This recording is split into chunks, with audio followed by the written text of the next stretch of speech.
fate and suffered for it. Ever. And we had a fight with a simulacrum. Mhm. I think I said it correctly that time. You did. Of Strahd. I turned into a dinosaur. What else happened? People got hit, but nobody got killed. Yay! For once. We fought, yeah, vampire things.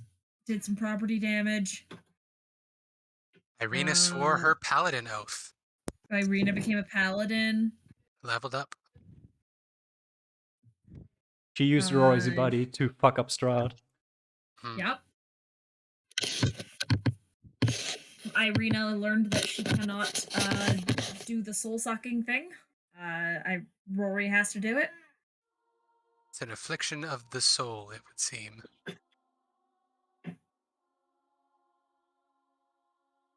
And we got more character development out of Rudolph and Ezmerelda, which is very nice. Very cute. Rudolph wants Ezmerelda to kill him.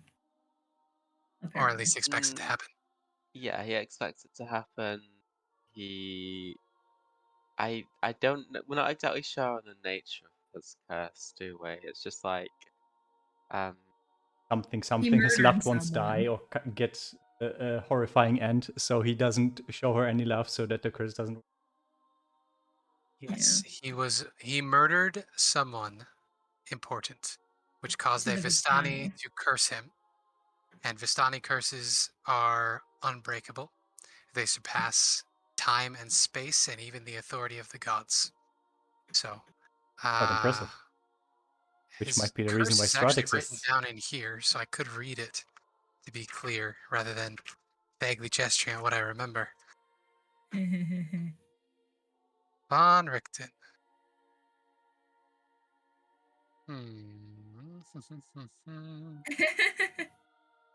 Sorry, just somebody's comment in another server.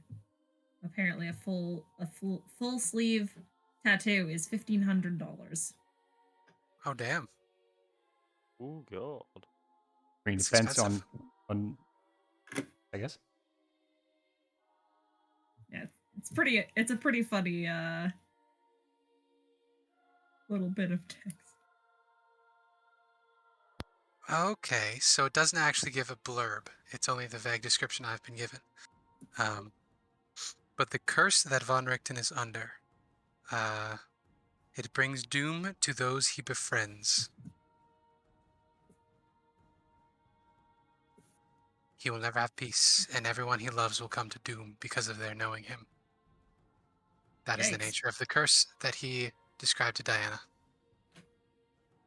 Because of a murder he did at some point. Oh no. So with that exposition / foreshadowing established, we can begin. We took a long rest at the end of the last session, having silenced the proverbial man with a boombox outside, trying to get Rory's attention. Rory, I'm sorry, come home.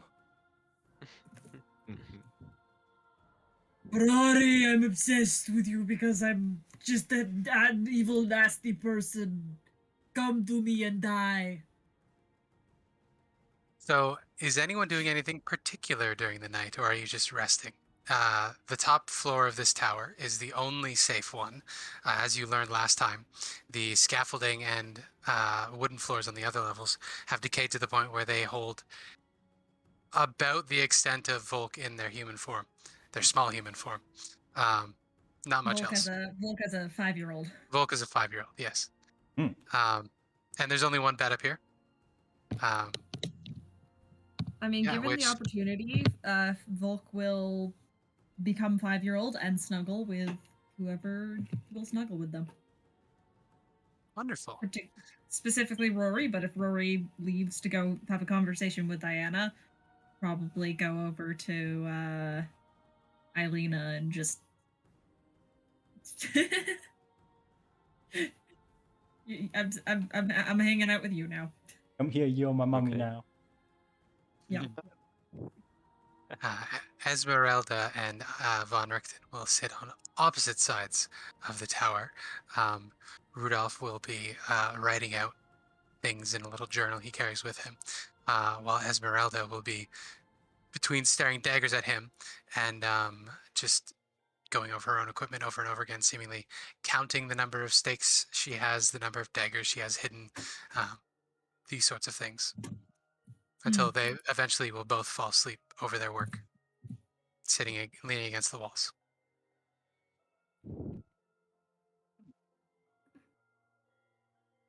There is a kind of parody to the two of them. You can see Von Richten's instruction reflected in Ezmerelda, given that they have almost the same demeanor when it comes to rest. They both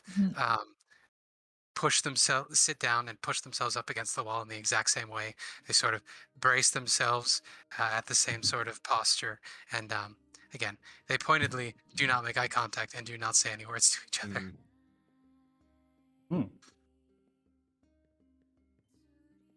Truly master and student.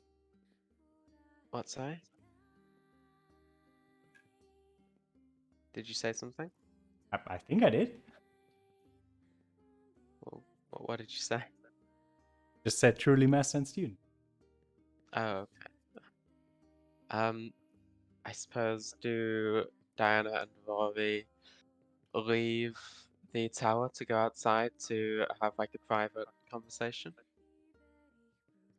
Yeah, I think They don't so. go outside, they go up. Up? Either works. I mean, if we want to do a thing with the rope trick, we would have to. Yeah, we'd have to be outside if we want Oh to yeah, be you would. Because of truly magic. private, yeah. So, if we're outside, Ezmerelda will, sorry, before you leave, Ezmerelda will hand you a little silver bill. And she will say, "This has a small enchantment on it. If you ring it, it will mimic the effects of thaumaturgy, and we will be able to hear you and know that you are in trouble." thank you. So yeah, we'll head outside, casting rope trick to get out a little extra dimensional space.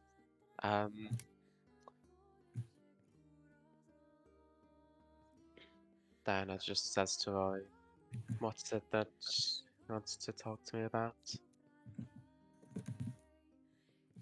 Well, feels weird being here and talking to you of all people about this.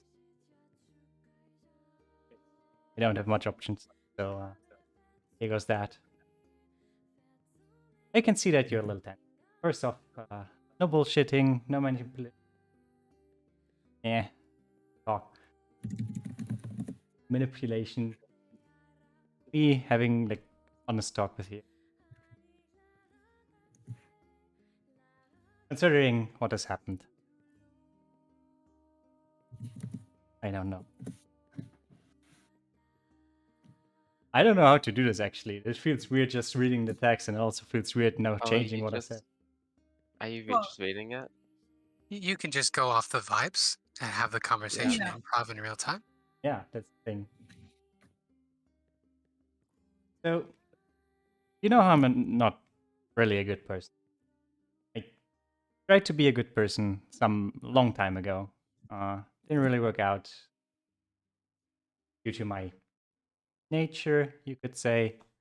Did some bad things, went to bad places, became a bad person. Thanks to a lot of people. Usually to evil people, but also to... But I want to change, I think. I've found something that is worth changing for. I found Volk, with short, a family, all of the ones that you would want from a family in one person, like my child, my mother, like the big brother I never had. Much more of a big brother than Isaac ever was or would have been. I want to keep them safe. Mean the world to me. They really do. And then I found Ireena.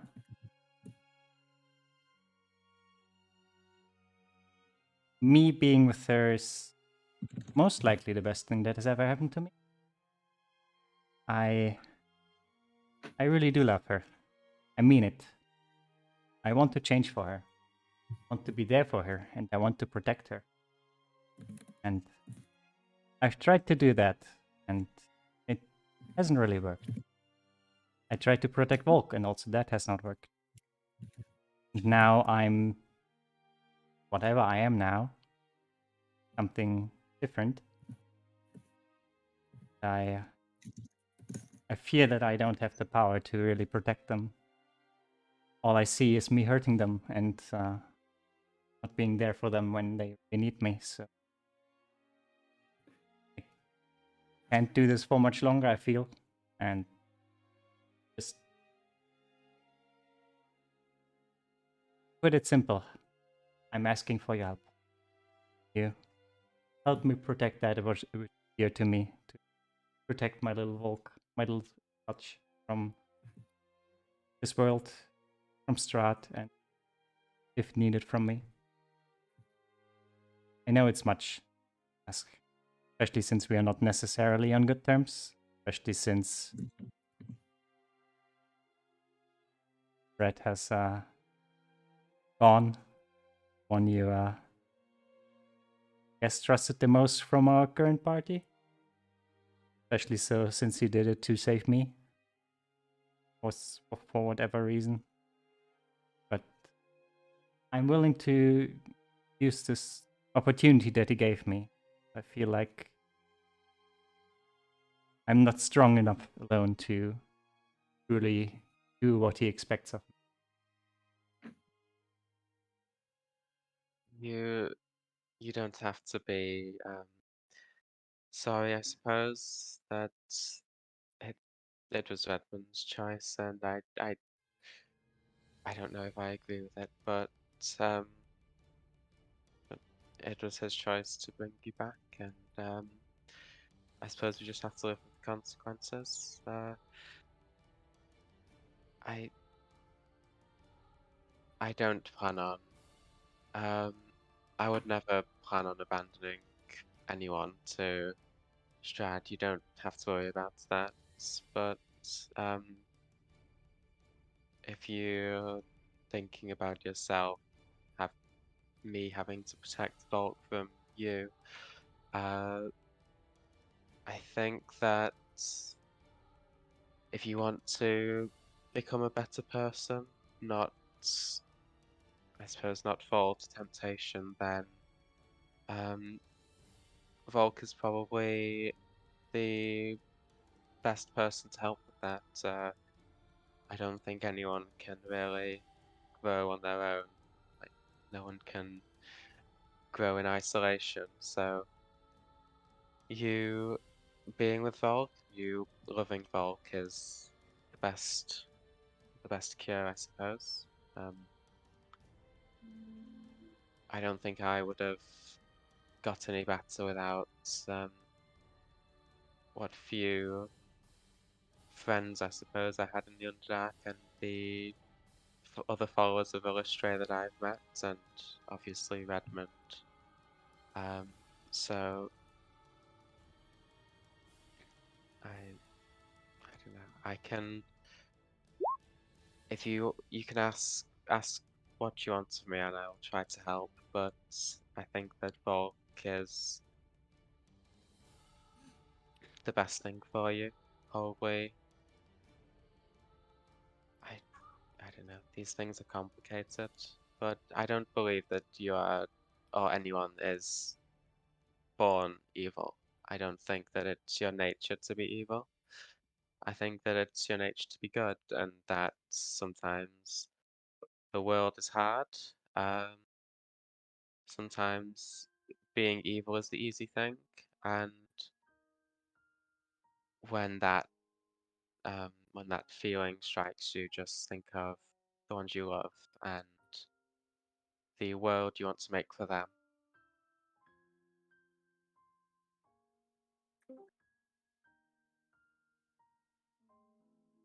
Just, if necessary,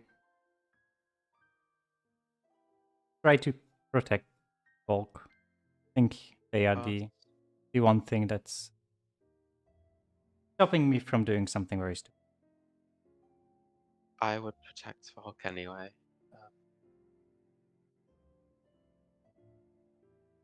I still feels good.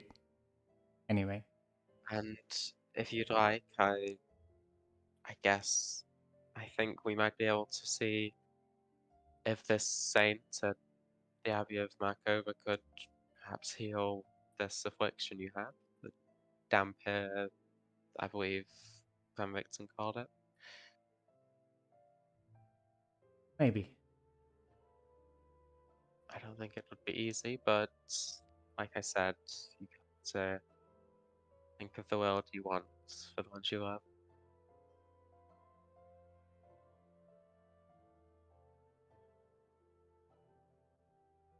Sure. I think it's gonna work out. Maybe. Just have faith. Like Ireena said, there's always a new dawn.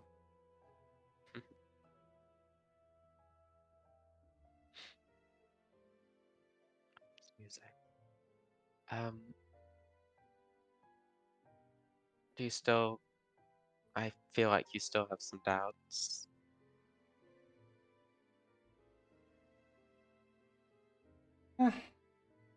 Nah. You're right.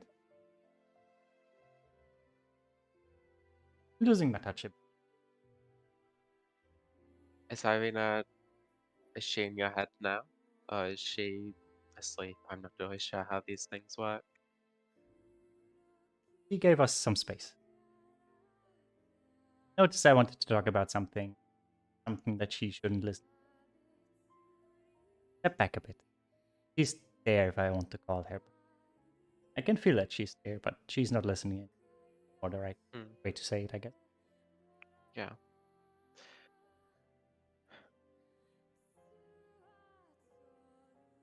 Yeah, just know that whatever what you're going through, the struggle that I suppose between good and evil is a lot of people, me and Redmond, have gone through it before. So you're not alone. Still stupid from him to sacrifice himself for someone like me. Even if I turn out alright. There were a lot better choices. Could have given his life for Ireena. Like, days. He could have, but I think he saw something within you, and he made it his life's goal to show that everyone is capable of redemption, and I think to see you die before your potential is fulfilled hurt him in some way, and so he did what he did to save him from that hurt. I think he still saw the little teen girl he saw when I arrived in Waterdeep all those years ago. The one that was still stuck on becoming a good person living a normal life. The one he sent to the temples to find a place to stay for the night.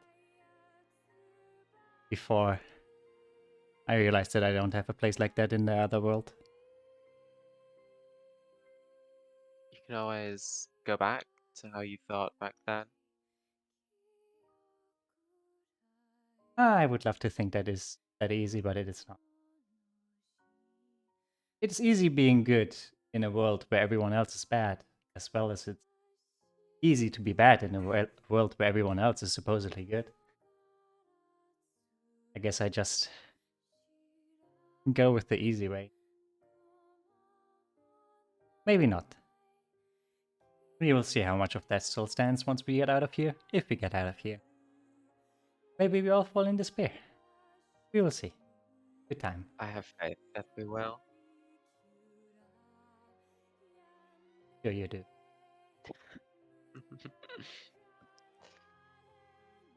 I don't think Illustrator would have sent me here to die, so... But what if it wasn't Illustrated sent you here? Who else would have? Maybe you weren't sent here, but just taken here. Different, isn't it? I should stop. I'm starting to get into bad old habits again. Let's stop for now, before I make an enemy of someone I should. I already did it with some other people.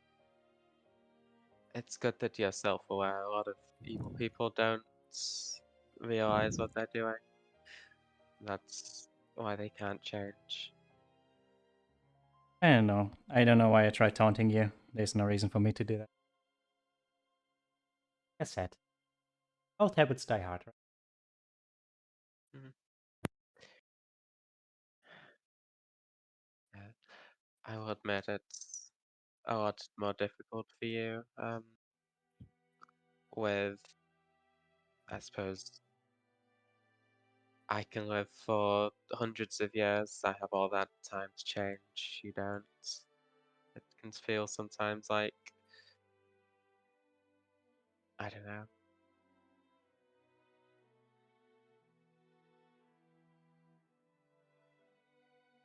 I suppose what I'm trying to say is that I've lived a lot of time away from the things that tempt me to be bad, but you, I think, have not. So as long as you're trying, then that is what matters. Considering my past, I think I'm doing fucking good.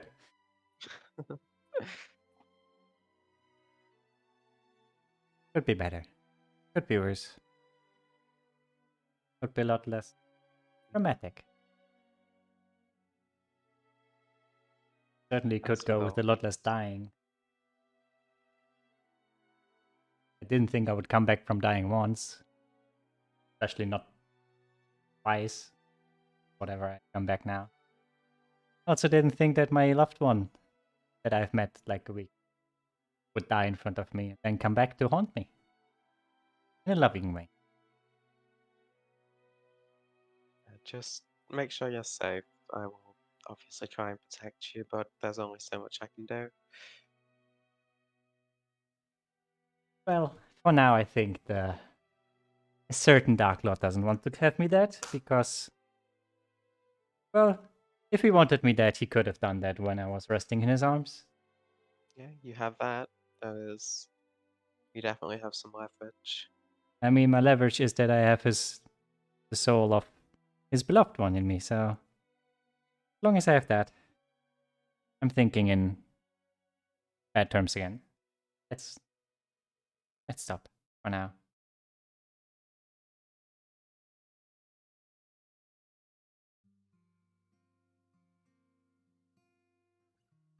How do you actually leave this space? Oh, To get a robot again? I'll just drop. Yeah, I just dropped the rope down. Feel free to go when you're ready. I'll follow you out. However, feel weirdly sentimental. Feels wrong. Not like me. That's good. You're changing. It shows that it's possible. Sure. Should go to see what the little one. Okay. As So you, well, I was gonna say, as you descend the rope, you can always call Ireena back, and she will say, "Rory, did you realize your tail has a mind of its own? Feels everything back there. Does its own Wait, thing." what? Rory has a tail, right? Yeah. Yeah. So when Ireena comes back, she's like, "Rory, did you realize your tail has a mind of its own back there? I was in conversation with it the whole time I was in here. You're talking tail. I was feeling all the things your tail was feeling. It's a very curious thing. I mean, to be Never perfectly had honest, one before. I usually don't consciously think about that. Does whatever it wants, according to my emotions. I know that I can control it willingly if I want to. Didn't think it would have its own mind. Wasn't mind nice? What's it called? Didn't give me a name. I haven't had a long appendage for a while. Know what I mean? Oh my god. Oh, Jesus Christ. Ah! Long walk for dick joke, but there. We'll cut back to the tower. Why? Oh, I love it. Oh, that's great. Yeah. So back at the tower, um, Volk, as you are snuggling, I assume as a cat with Ileena, is that I a correct can't. assumption? I That's can't. right, you can't wild Yep. shape. So I what's the can't wild situation shape here? here. I'm a 5-year-old. Mhm. I'm in my 5-year-old form. So what's the situation here? How have the two of you settled in? Ileena was probably like whatever Ileena does. So how does Ileena sleep when she's just, hanging out? Yeah, probably Lena would just be sleeping. I know. Against the wall, There is maybe? only one bed. Yeah. Probably against the wall. Like sitting Yeah, against the wall. so in the way that small children might do with their parents, Volk just like sits like half in her lap, half on the ground, just just just getting themselves snuggled right up against her body heat. I guess like Rory and Diana left, and suddenly their hot water bottle was gone, and so okay, new hot water bottle.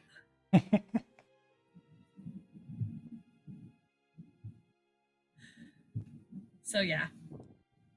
All right. Well, if Ileena will allow this, Yeah. as you are dozing off, Volk, you start getting the same sort of sensation you had earlier in the night, where you started seeing into the past. But this time, because you're close to somebody, the telepathy that you have, you always sort of feel that there are people around. When there are minds around, you can feel them just sort of vaguely there. That's how you know you can reach out and talk to these people.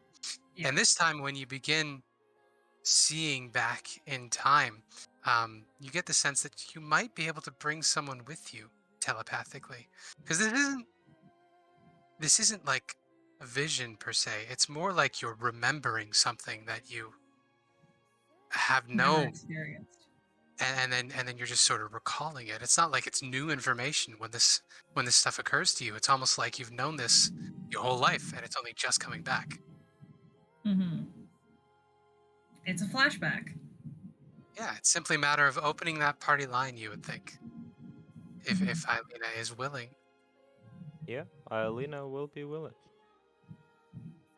All right. All right, I guess I bring Ileena with me into the past. Yeah, so the experience is odd. For starters, you see bright sunlight. It is the middle of summer. It is warm. You can smell apples on the air. That's a summer fruit, right? You smell apples on the air. Apples are more of a Fall thing? I think. Yeah. Okay. So What about too. strawberries? Strawberries are a Awesome. summer thing. Strawberries. There you go. You can smell fresh Strawberry strawberries on cake the air. with fresh whipped cream, Exactly. slightly warm. And you find yourselves running about a castle. And as you look down at yourselves, you know that you're a prince. You're a young prince, Strahd von Zarevich, maybe 13, 15. And you know you have to find somebody. You're looking for somebody who's hiding somewhere in this palace. So, Wow, we're playing hide and seek. yeah, the two of you, could I get perception checks from the two of you? Sure. All right. And we'll have advantage. Whichever one of you rolls better gets it. Perception. Oh wait, the It's pretty perception is at good. advantage? Oh well. Yeah, the perception is advantage, but you're both rolling, and so we'll take the better of the two. So Riley Yeah. already beat anything that Hibiki could do. Yeah. Yeah. exactly. Get So as fucked. you're both looking through this young man's eyes, it's Volk that spots. You see a little red-headed boy. He's hiding underneath a table, and you can just see the little bit of his backside poking out from under the tablecloth. and I you sneak found up on him. you. Exactly. And this little boy is giggling and he can't keep it to himself. And Strahd whips up the tablecloth, and you see a little red-headed boy of about maybe 4 underneath the table. And he starts laughing hysterically, and Strahd picks him up, tosses him in the air, and tickles him. And it's all very, very lovely. It's adorable. Uh, we've remember a little further, and Strahd is tucking Sergei into bed, and the little boy Oh looks no, up this at him, is gonna go bad, isn't and he it? says, when am I going to see you again, big brother? You're going away? And Strahd nods and he says, yes, father wants me to go to the front. We're going to fight the elves. We're going to make sure that we have a land for all little boys like you to grow up and be happy in. And we'll never, never have to be scared again. The glory of our fathers will shine again, and our blood will rule forever. But you don't have to worry about that, little friend. My little Sergei. You are going to live a happy life. You are going to live here at home, and I will do all the fighting you will never have to see. And you get to take care of mommy and daddy in their old age, and you get to rule the lands I will conquer for you. And little Sergei rolls his eyes and he says, I don't want to do all that. I just want to ride around on horses. And Strahd laughs and tucks him in and gives him a kiss on the forehead, and he says, no, you be good. When I come back, we'll have more talks. And he smiles, and little Sergei yawns, falls right asleep. The perfect little angel boy. And memories flow faster and a little more vague. You see the horrors of war. You see Strahd killing his first man. You see Strahd almost dying over and over again. You see Strahd ending up with a spear in his side, bleeding out on the battlefield, and being picked up by people you recognize as Vistani, and being rescued, and Strahd swearing to them that no matter what happens, he'll always let them roam freely in anything, any lands he's in control of. They're his friends for life. All of these memories pass, and then Strahd comes home. And Sergei, his little brother, is now 15 himself. And Strahd is well into his 20s, a grizzled man, a scarred man. And he comes home and he meets Sergei, and Sergei is the bright, shining light that he always knew he would be. His red hair gleams in the sunlight. His armor glistens with a priestly vestment about them. He's all adorned in golds and silvers. And Strahd comes home to find his brother playing piano with someone he doesn't expect to see. It's his mother's sister, your aunt, Lysa von Zarevich. And you remember Lysa. Lysa was a very sweet aunt to you when you were a child. She was a little weird. She would make sure that you were always clean and polite when she was around. She made sure that you bathed properly and was there for the bathing, and was maybe a little too friendly in a way that made you uncomfortable.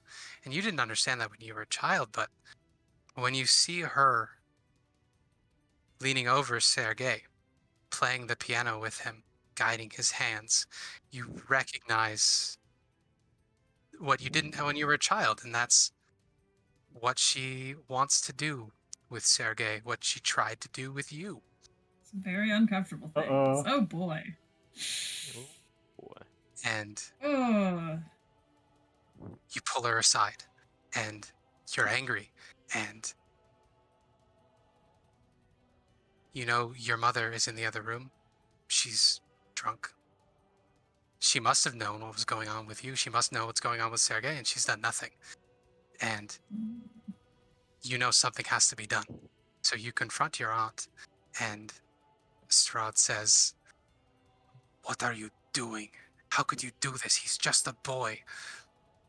And Lysa says, I always wanted to love your father, but he chose your sister over me. And I wanted to love you, but you never responded to anything like that. You were always too concerned with greatness. But Sergei is a sweet boy. He would never say no to anything.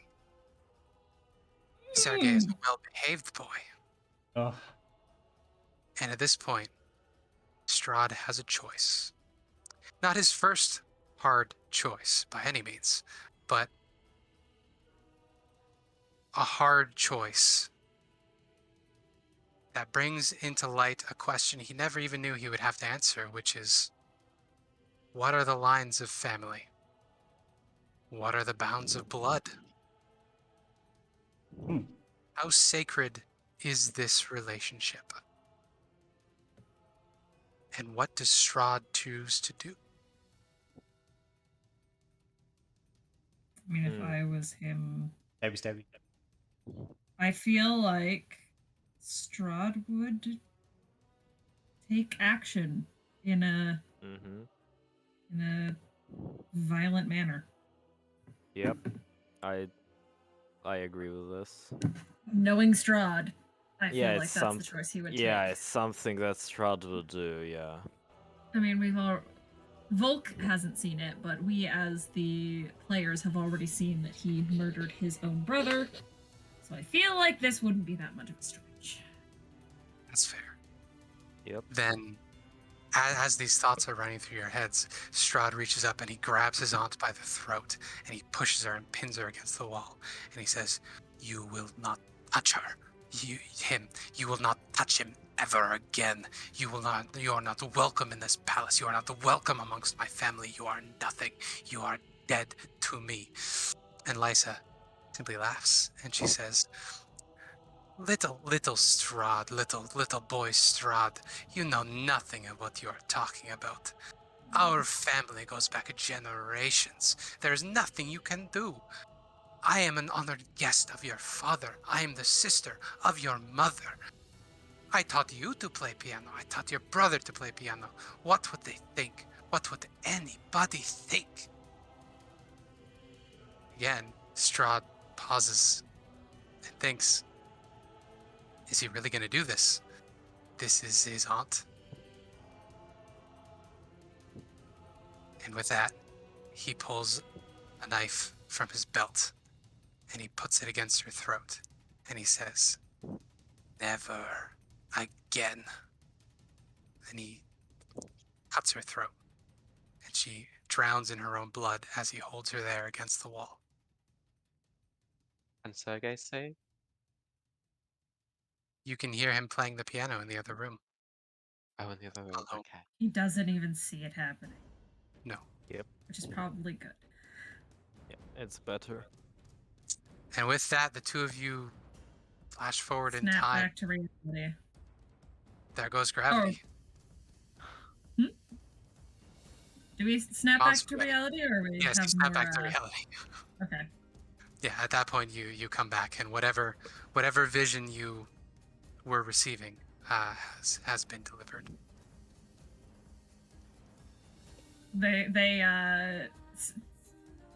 Volk like gasps and like wakes up because they were basically sleeping. Like, I want to barf right now. Yeah, that was something, to say the least. The last one was not like that. Ugh.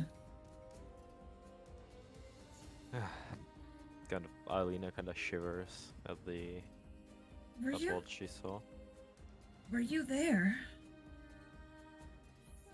You somehow dragged me into there, so yes. Well, I'm glad I'm not the only one who knows what's going on. At least now I'm proving I'm not crazy. Yeah. Crazy, crazy together. Exactly. What was that? That lady, I didn't like her. Well, there is, let's say, no one to like anymore there. No. Sergei seemed cool, though. Yeah, he didn't seem like a bad person. No. Although, who knows how time changed him? That's true. I don't think Rory told us about what she saw, so we can't make that comparison. Strahd seemed to really care about him. Well, he was kind of And like not in family. the weird way that he pretends to care about Ireena. yes. Like actually seems- cares about him. He seemed to actually care about Hmm. about him.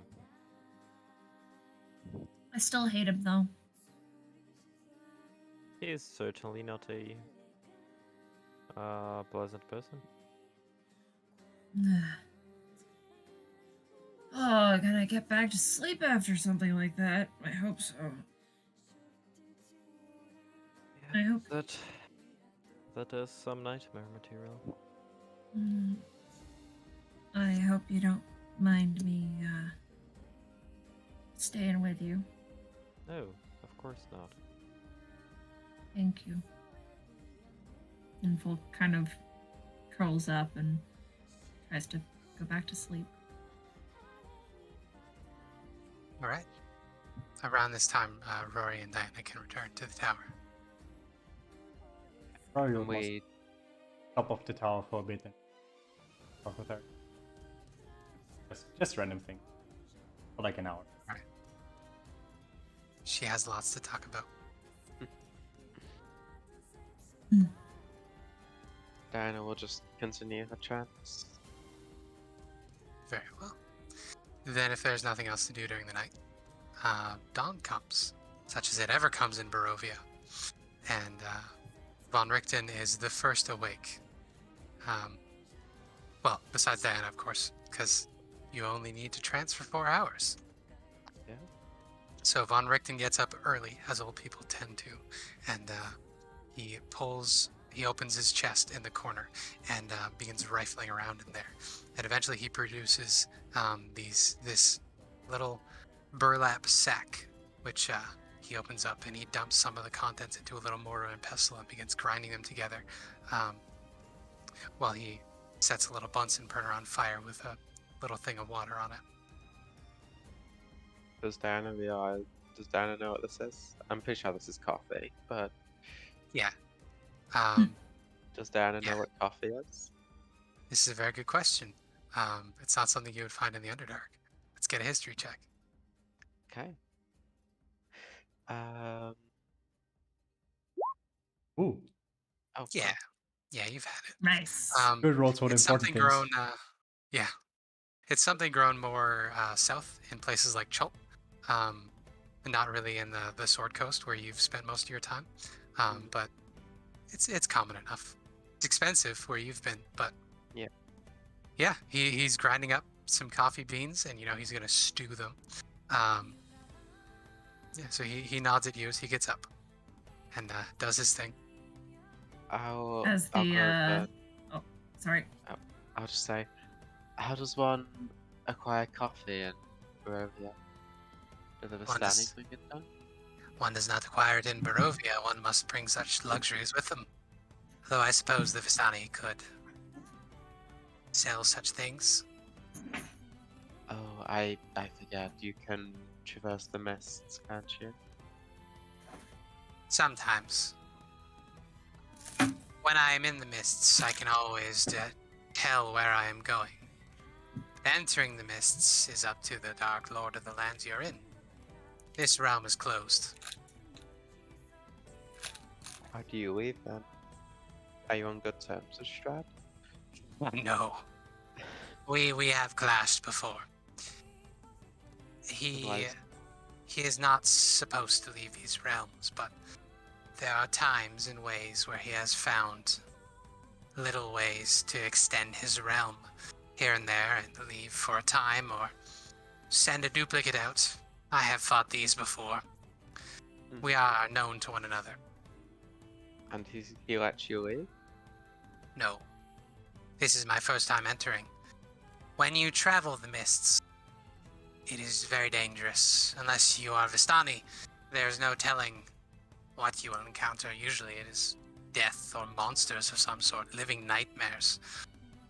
But if you have an anchor point and an intention, you can bring yourself anywhere you wish to go. For me, it took a very long time. But eventually I found such an anchor point. So when I entered the mists, I simply intended to come here. And then I arrived in the Devil's home. The Devil's own home. And I've been hiding since. What does one of these anchor points look like? He smiles and he says, I don't think you ought to know about this one. Uh-oh. Really? You can look there in the chest. Diana's curiosity gets the better of her, and she'll walk over to the chest. Have a look. Yeah, as you approach the chest, you get this strong scent of lavender and something really caustic. You would guess, actually, I'll have you roll for this. Let's get a nature to see what sort of smell this is. But there's a really accurate scent. Yeah, you're pretty sure it's formaldehyde. And as you get to the chest, you can look inside and you see the head of a young man staring back at you with a look of horror on his face and no body on the other end. Oh, It looks like the head is coated in some sort of wax, and there's Yeah. been herbs stuffed into the stump under his neck. she shudders and will close the chest. Van Richten, you are such a strange individual. Traveled with him for a time, until he let slip where he came from. Seeing as he was a servant of the devil, I saw no problem with beheading him. And it's a simple matter when you're a cleric of some renown to speak to the dead. He brought me here and he's answered my questions since, although I can't ask them while in the tower. So you use a head of a servant of Strahd to anchor yourself to Burbia? A young Vistani man. Never standing. Is this why he's cursed? Does this have anything to do with that curse you told me about? Oh no, that was long ago. I was a young man then. Had a family, if you can believe it. A wife and a son. They were taken and killed. And he glances over at Ezmerelda, noticing that checking that she's asleep. And then he says, those that took them did not survive their mistake. This young man simply happened upon him in the mists. He was driving a carriage all by himself. He had been exiled from his house, or his caravan, for stealing.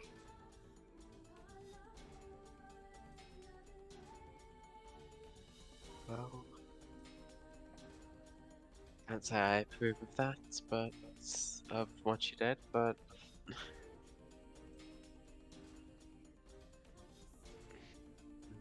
It's quite useful.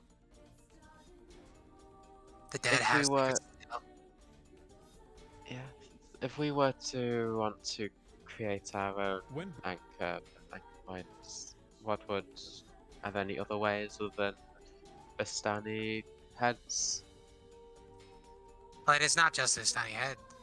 Any Vistani head. It is the fact that he lived here. He was from that camp by Legzarovich.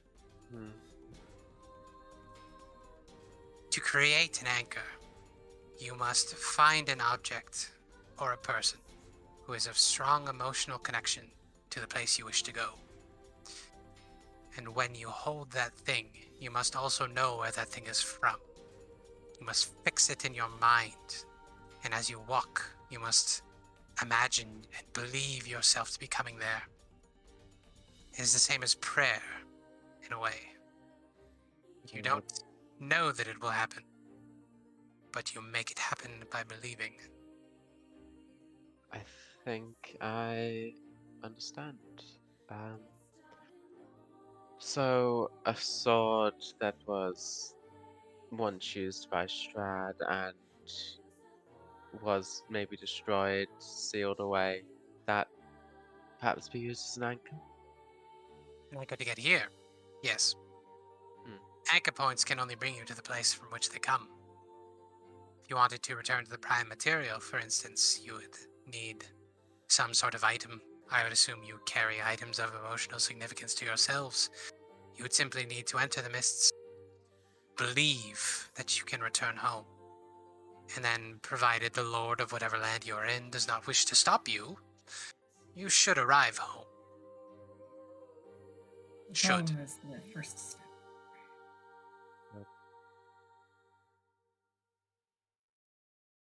Well, I doubt Strahd would let us leave at this point. This is the thing. Many Dark Lords keep their lands closed. Some don't realize they can have that ability. Others leave them open, wanting to have business and trade. Other realms travel to and fro, from one realm to another. I've even heard tell of a realm between other realms, tied to little pocket dimensions such as bags of holding or haversacks. They say a strange Dark Lord rules those lands, something like a troll, an adventurer. Yes, I I think think we already killed him. Yeah, I think we Sorry, dealt with I'm that. gonna mute myself. You dealt with that. The Bagman, I think it was called. Bagman, yes. Did you actually kill it? Did we kill it out of character? No. No. No, we just pulled Rory out of the bag. No, didn't kill. we didn't manage to kill it. We just saved one of our companions from being dragged into its space and spilled quite a lot of rubbish into a Vistani. Interesting. He pulls out his journal and writes some stuff down. He says, the Dark Lords are nothing to be trifled with. The Dark Powers, whatever they may be, grant limited divinity to these Dark Lords, traps them in their realms of perpetual torment. Perhaps they feed on them. Perhaps this is divine punishment. It is unclear. But this land functions something like a dream, and the Dark Lords have a limited kind of divinity over the dream that is theirs. It is very difficult to destroy these Dark Lords. And more often than not, another Dark Lord is risen to replace it, or they simply find a way back to their position they were in before. Strahd, for instance. This is not the first time he has been hunted. It will not be the first time he has been killed. He always finds a way back. Or the land always finds a way back. To end it, to truly end it, we must sever his divinity. This is why my research is so important. These three things, these anchors of divinity for him, they are what tie him to lordship of this land. If we can break those, it is not simply a matter of destroying his body, which can reconstitute. We would be removing his connection to this land, perhaps unraveling the lands of mists entirely.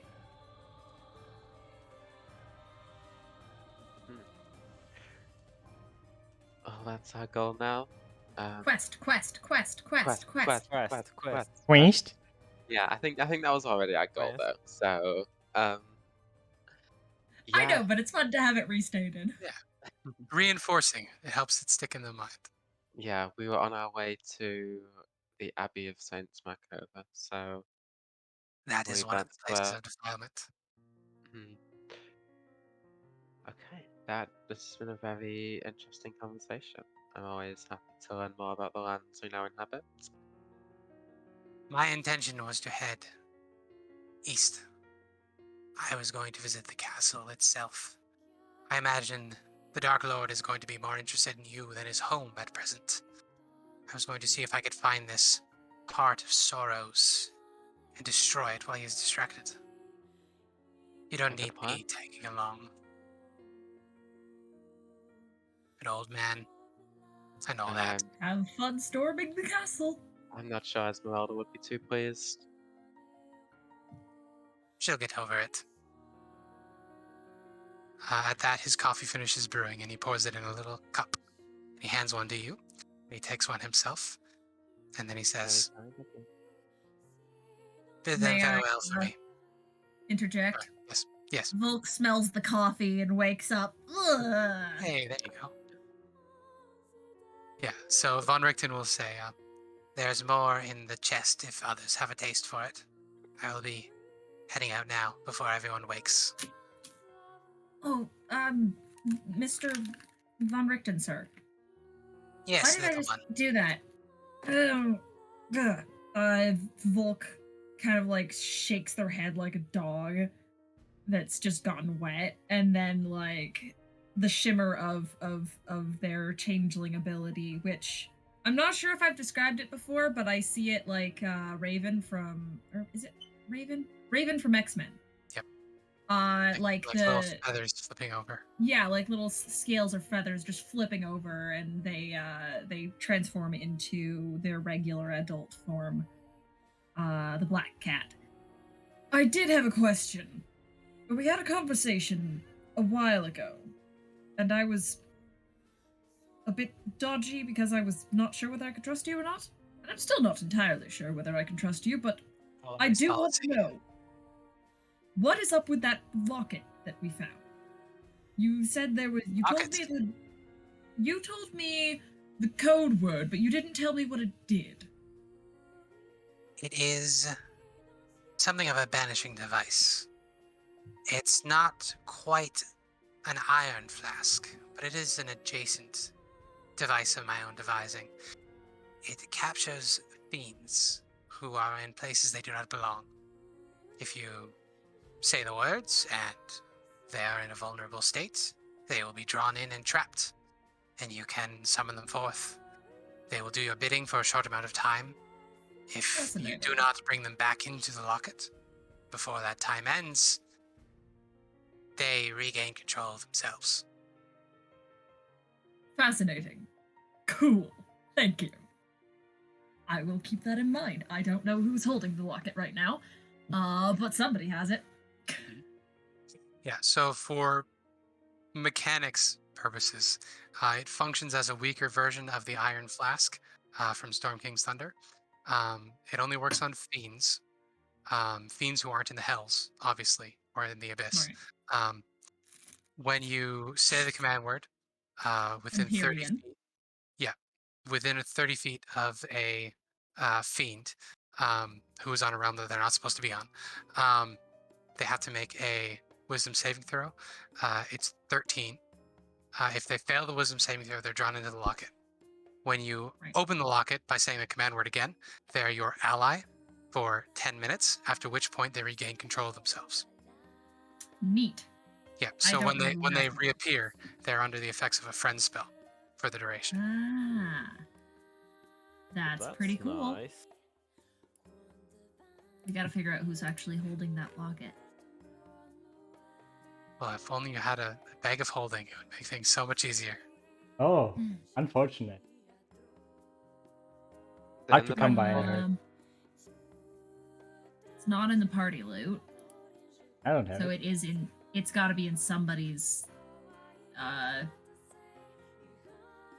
It wasn't Redmond that had it, was it? I think Was it it was. Redmond? Redmond, had I think. Well, if it was Red that had it, you would have it. Just, it wouldn't be in your All right, paper. I'll just add it to my my what's it called? Inventory. I'll just add it to my inventory. Empyrean locket. Right? With that, on his way out, he would actually stop as he gets on the elevator, and he would look down at Rory, and he would say to the two of you, he says,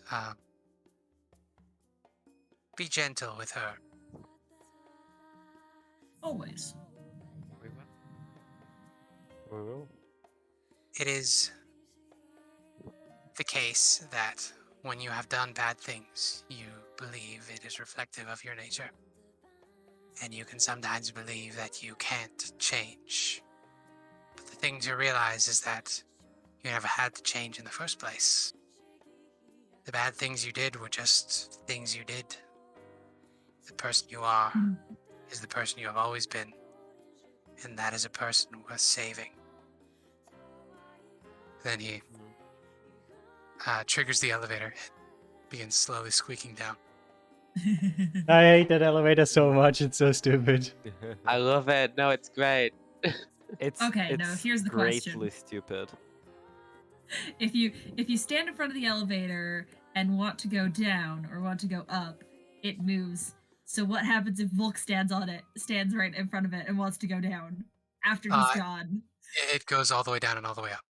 So if you hop on Okay. it, it will just continue going down. There's no mid breaks. Diana will say to Volk once Mermicton is out of sight. Are you in your cat form, your animal form, whichever one you take? Are you capable of wearing a cloak?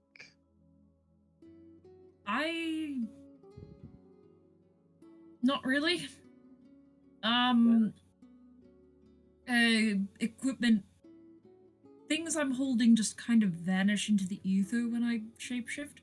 Theoretically, I can wear something when I'm an animal, but that is up to the decision of fate as to whether it will actually work. Mechanically, anything you are attuned to, you would still get the benefits of. Your Okay. equipment just merges with your being when you transform. So what is this cloak you're speaking of? I will show undo the clasp on her cloak of protection, and I think that you should wear this. It looks rather comfortable. And they'll kind of drape it around their shoulders and tie the clasp. It's extremely comfortable. It is very comfortable. I like this. At the moment, it's a little too big on you. But as you wear it, it sort of shrinks and conforms to your shape until it is the perfect fit. Covers exactly as much of you as you would want it to. I have this idea where when they turn into a cat, it turns into a little bandana. That is wonderful, and I support this 100%. You're gonna steal the idea. Is what you're gonna. Which size is Volk at the moment? Which form? Tall. They are Volk Black Cat, which means they are a average-ish, a little bit taller than average, half-elven man. Oh, then you would be roughly the same height. Yeah. I'll just say to them, Rory cares very deeply about you, and I know that in I care about her as well. I know in some moments with Izek, she hasn't shown it, but she is trying, and I believe that she's on the right path. I know. It's it was a difficult situation with Izek. That is incomprehensible. I think it was difficult for all of us. It was, but I think it's behind us now, and we can move on. Yes. She seems to have an unhealthy obsession with Strahd, which worries me. She does, and she realizes it herself, which is good. That she is self-aware. Yeah. And she can work on that. And I think that you are the best person to help with that. There's a soft smile on Volk's face as they kind of glance over at Rory. Yeah. Maybe we can only hope. Okay, be a good influence in people's lives. Yeah, let's get ready to go to the travel. Yeah. Alright, so we wake everyone up. Yep. Could we move on to the map? please? Yeah, absolutely. Oh yeah. So I was just gonna have Rory roll a perception to see how early she woke up during all of that. Oh, That's Okay. 14. So with that, you surprisingly low. probably could have overheard the conversation between Diana and Volk, but you probably were asleep before Von Richten leaving. I would have just acted.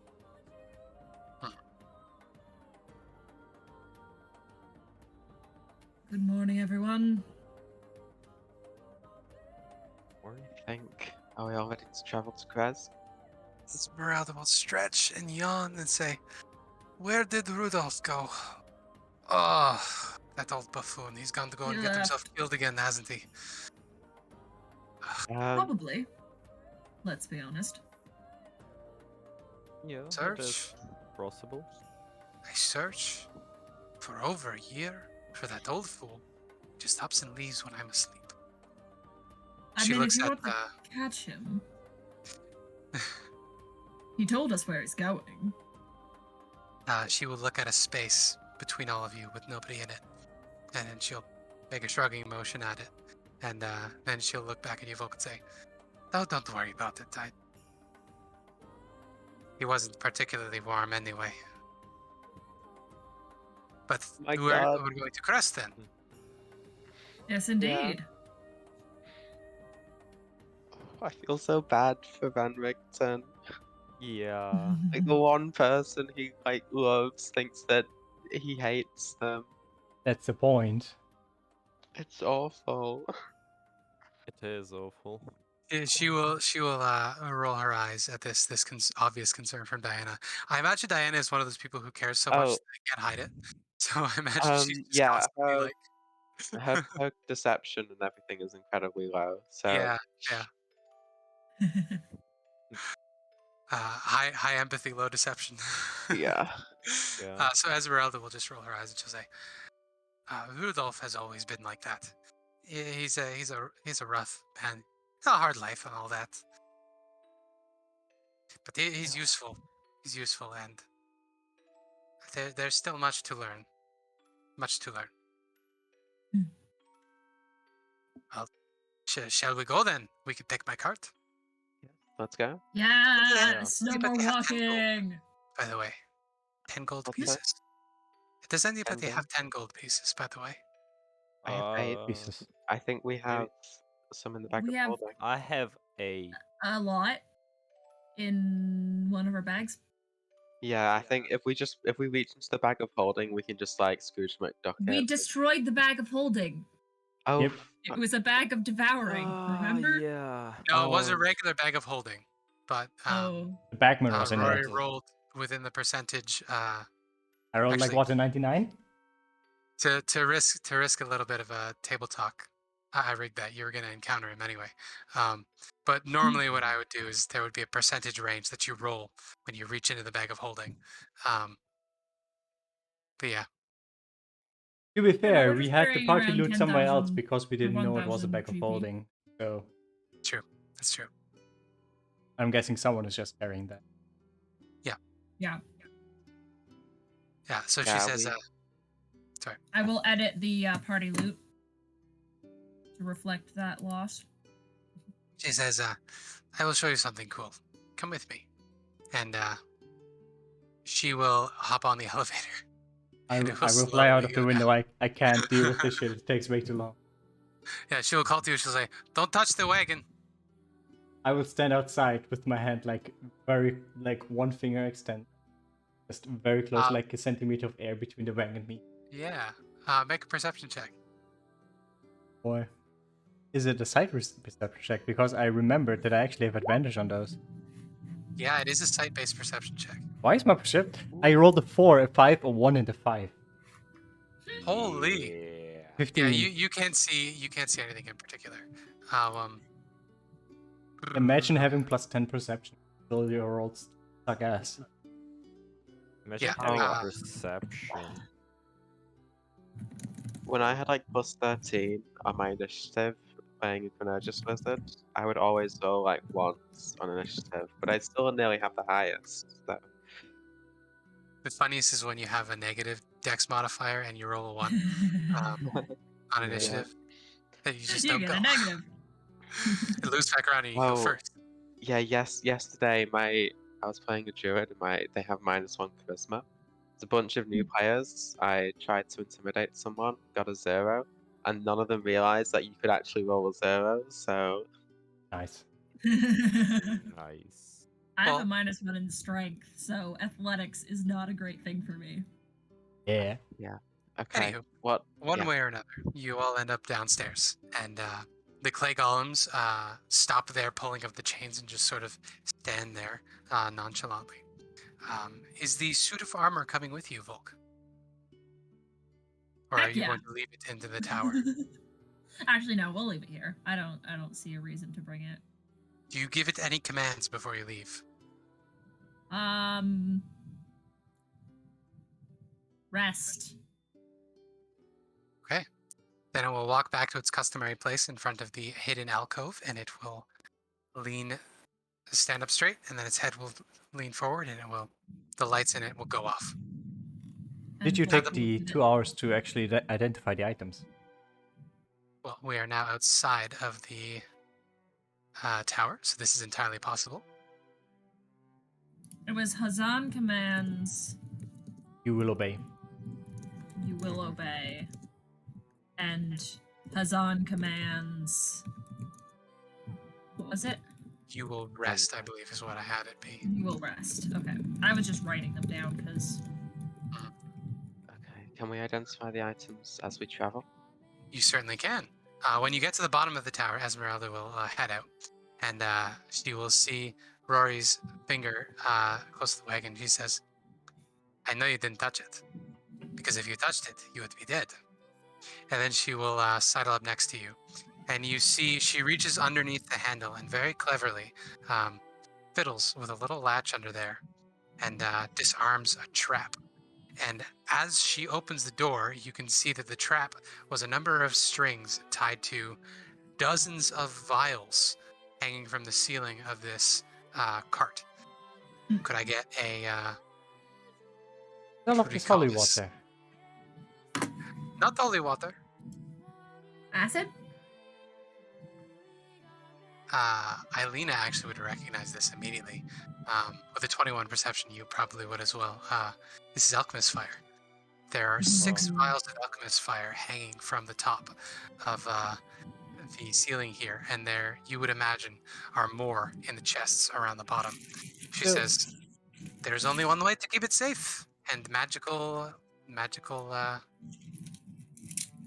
traps are too obvious." You know that if you want to keep it safe, it is a bit stupid to do it with alchemist fire, because then if it blows up, then, well, it blows up. And then all your stuff is gone. There's a Well, I big think sign the on point front is says "Do not that. enter." Suddenly turned French. Rory? I think the point is that it's hers or no one's. It is quite stupid. This is the case. Now, who is going to feed my horse? I'll do it. I want to do it. I think that's Alright. exciting. So she will bring you around to the front of the wagon, and she will approach this clockwork horse, which is made of mostly iron and copper bits, gears, springs, levers, wires, all these sorts of things.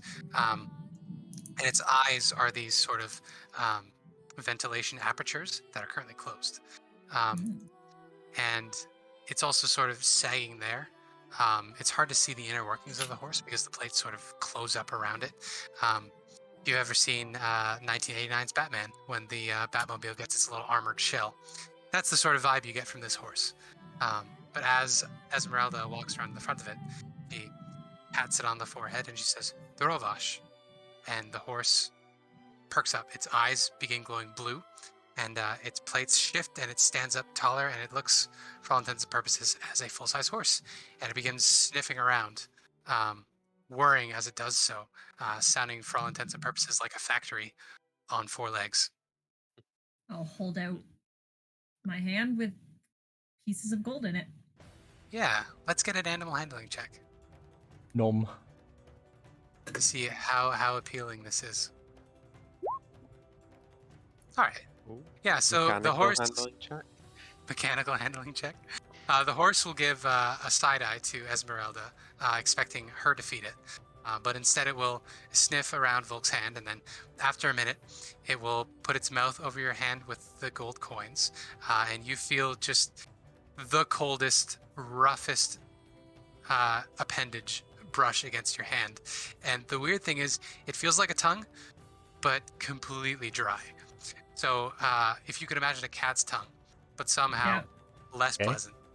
And it licks up the coins one by one, chews them thoughtfully, and swallows.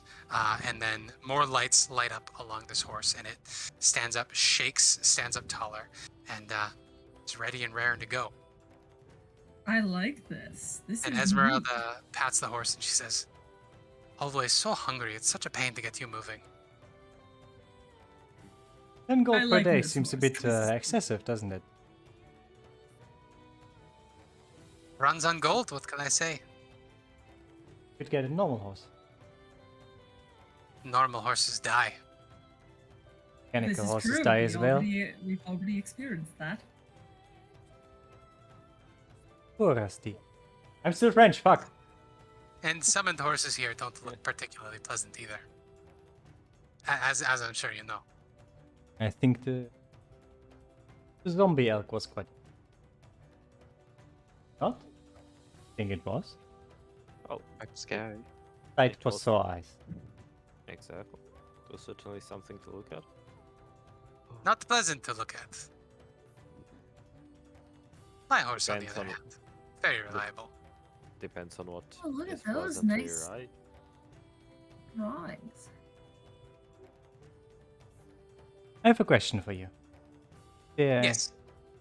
So I noticed that my bolts have not been quite useful against vampires. Do you happen to have anything more... the right tools for the job, so to speak? I don't have any silvered bolts myself. I'm not a big fan of ranged weapons.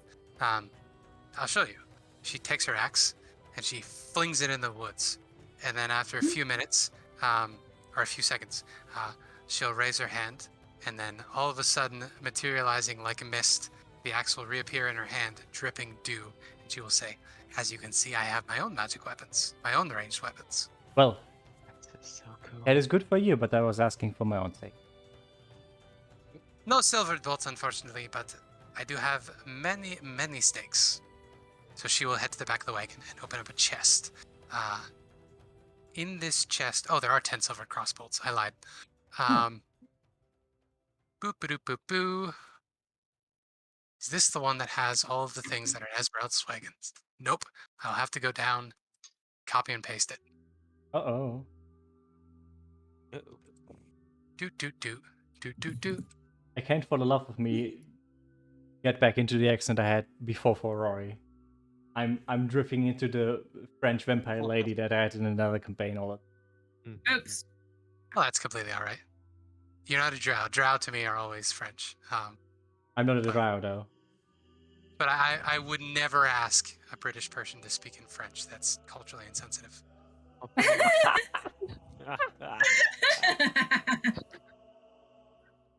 Kind of funny. Hun, hun, hun, Maybe I'm just you going with want the to French get? accent because every time I did my it goes like engie. Funny. Sacre Very bleu. entertaining. Sacre bleu. Sacre. La petite La bonbon. poisson. La poisson. Magnifique. Here we go. On the diagram of Ezmerelda's wagon, I'm going to post the inventory.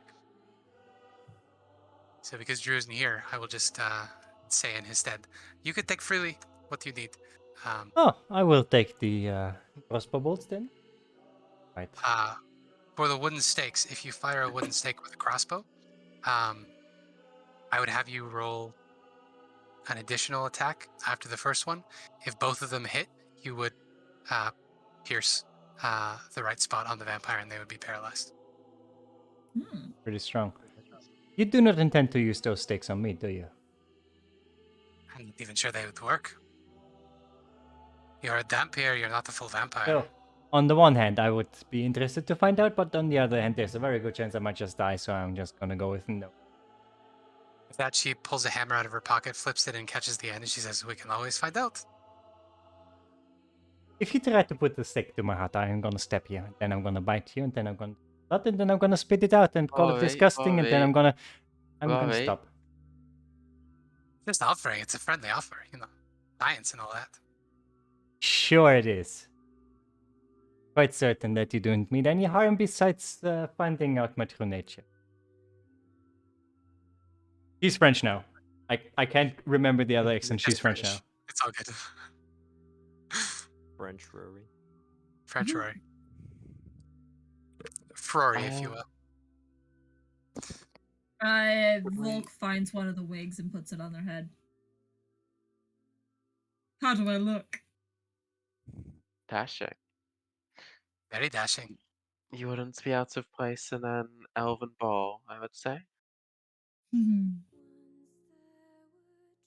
And with Not that, that they wild shape into their cat form, and they now have an adorable little handkerchief around their neck. Amazing. Could Diana take the healer's kit?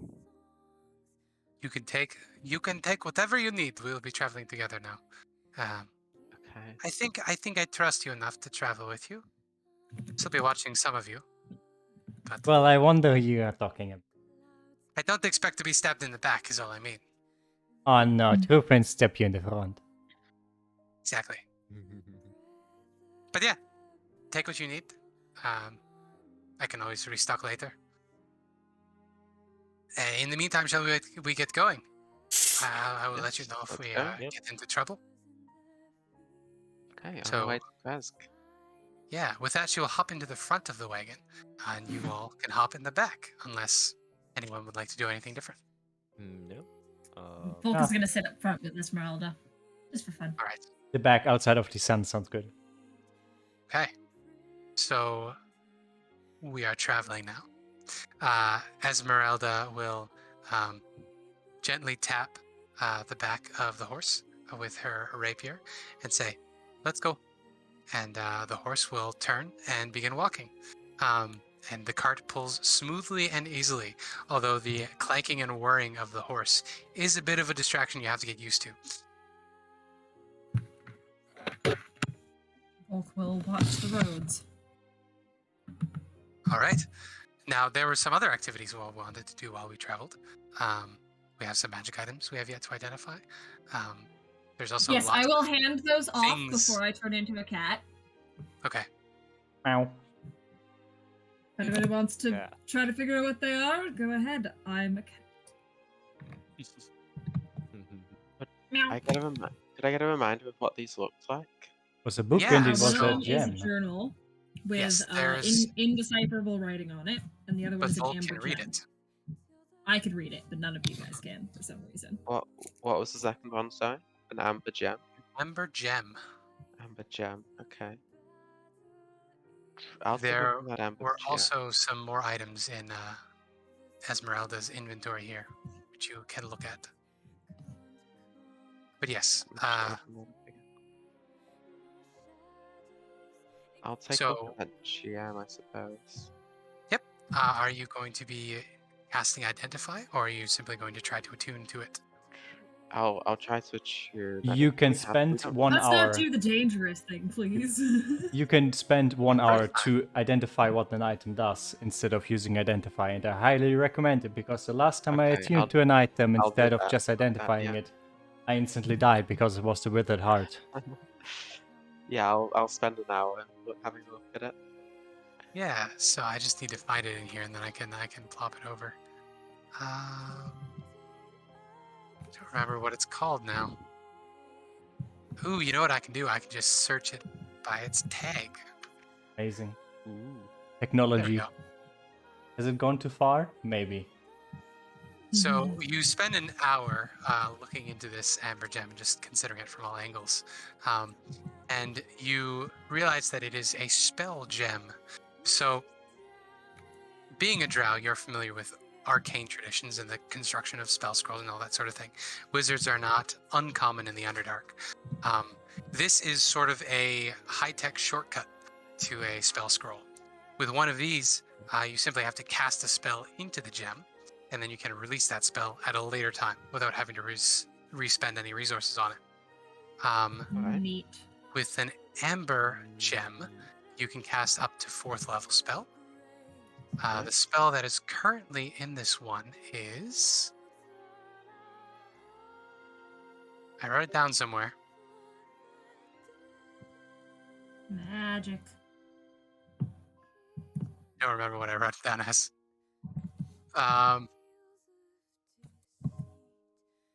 So we'll say it's empty. It's currently Aw. empty. But you can cast a 4th level spell, up to a 4th level spell into this, and release it later without expending any resources. The Okay. DC 15 spell save and a +9 to attack. Very solid. Yeah. I will, having figured out what this is, I will hand it over to Volk and just say, I'm at right now, and I'm in the front. I'm outside. oh wait, can I not? Okay. Is there access from the inside to the front? There is a window, a barred window, that opens up to the front area. You just need to pull the shutters aside, and you can talk to whoever's in the front of the cart. Yeah, I'll lean out and just say, Volk, I believe this is a spell gem of some kind, and given that you're the strongest spellcaster amongst us, then I think you should have it. All right, I'll take it back next time I come in. I turn into my human form. Alright, I'll hold on to it for now then. Thank you, I appreciate that. I guess we still have the Okay. book. But I have Yep. checked the book. Yeah, you could have checked the book in the meantime. I feel like the other way Um, around would have made more sense, but sure. This is all right. So, the book is... Doop. Where is it? Book.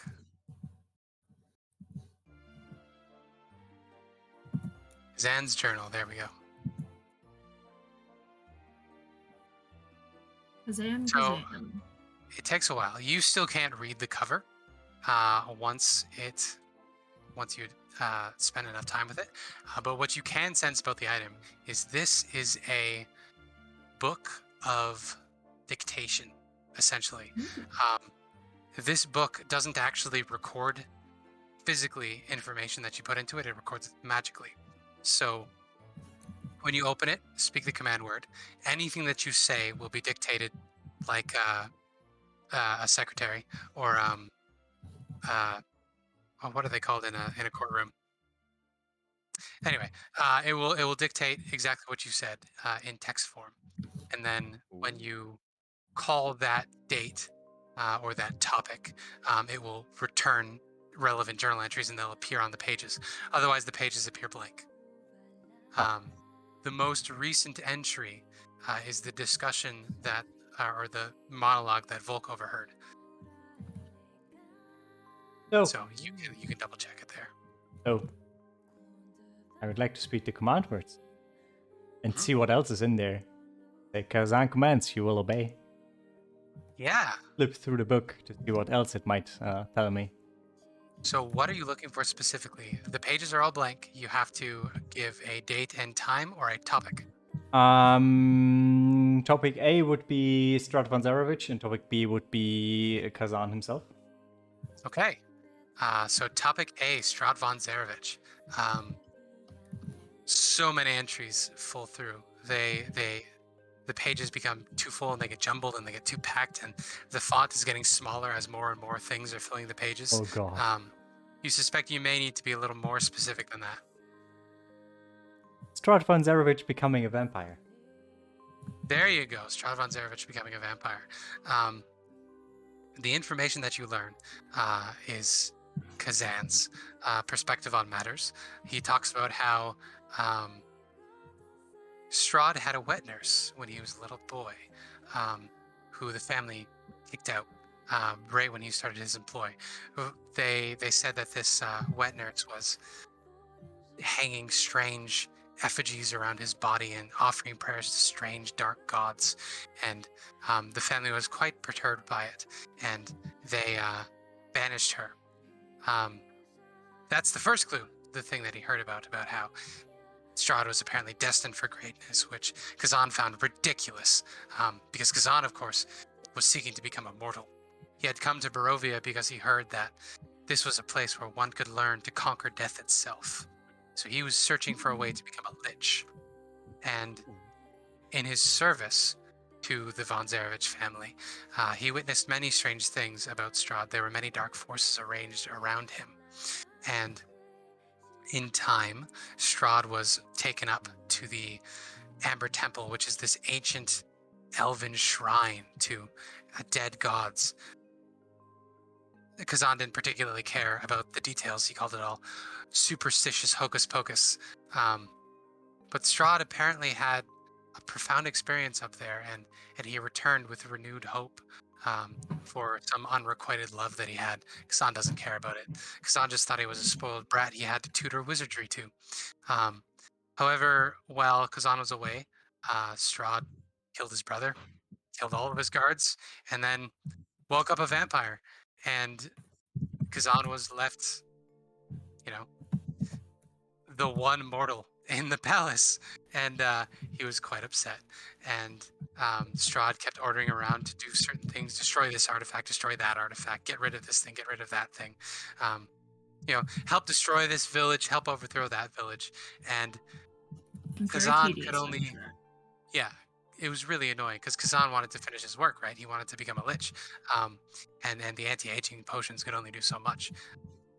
But eventually, he managed to get out of Rahadin, who was the Dusk Elf, who betrayed his people and was Strahd's best friend, who Kazan suspects they had an untoward, unsightly relationship, which is up to you to decipher how you will.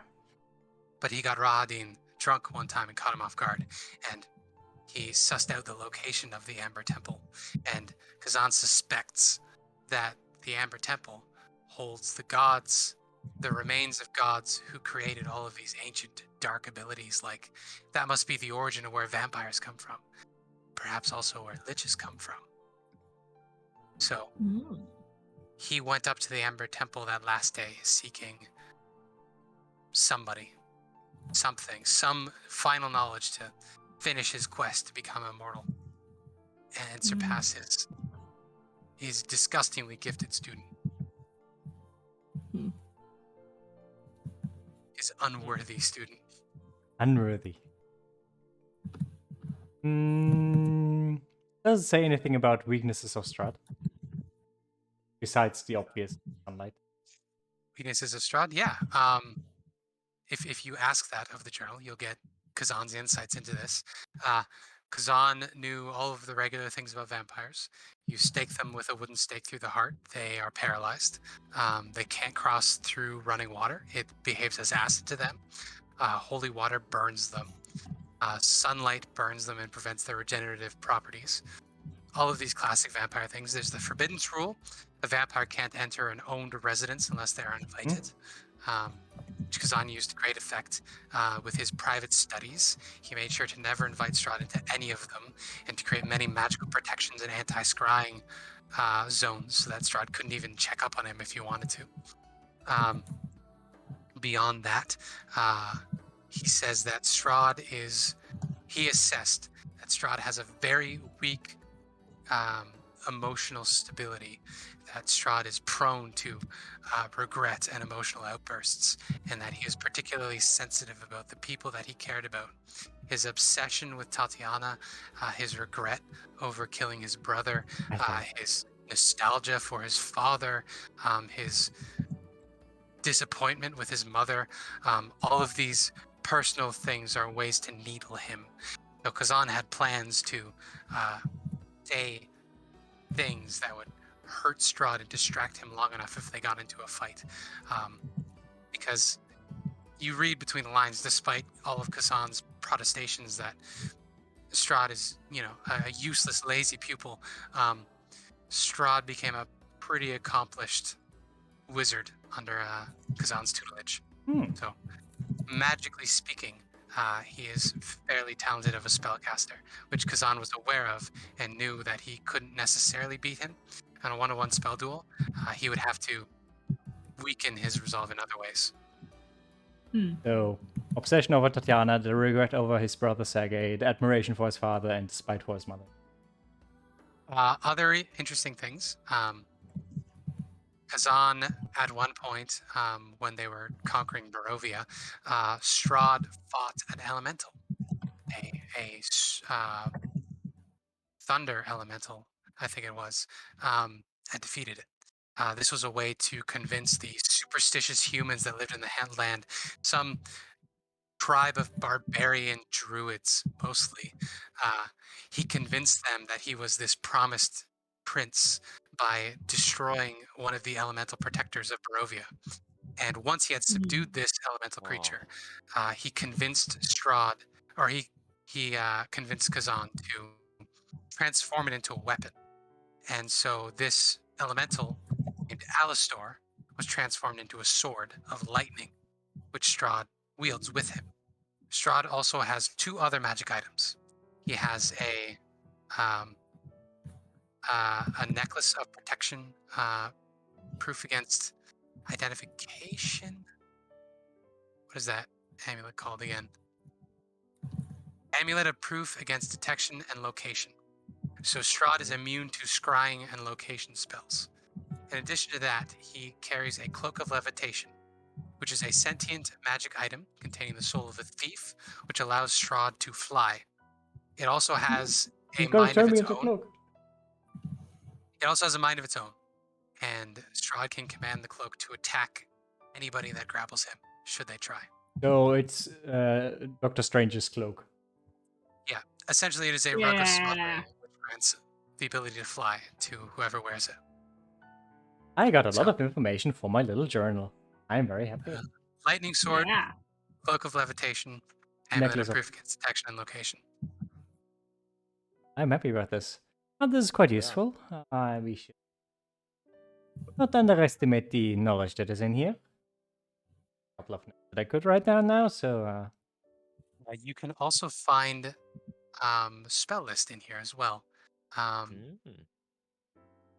will share the Lich character, the Lich monster cool stuff with you, because inside here you can find the Lich spell list. And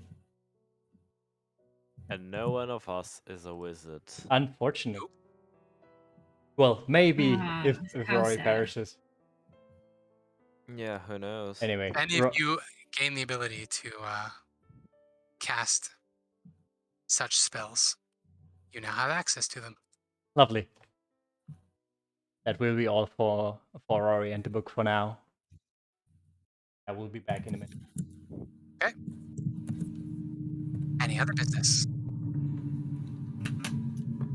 You can see when you were looking through the equipment in the back, there is a piece of paper that is sort of tucked in the corner in there, which you are welcome to snoop on if you would like. You do not have to. If there's a piece of paper, they were the one who... Well, Rory was the one who had it, and they just left for a sec. No, within the chest with all of Ezmerelda's goods. This is one of Ezmerelda's things. Well, I'm out front, so...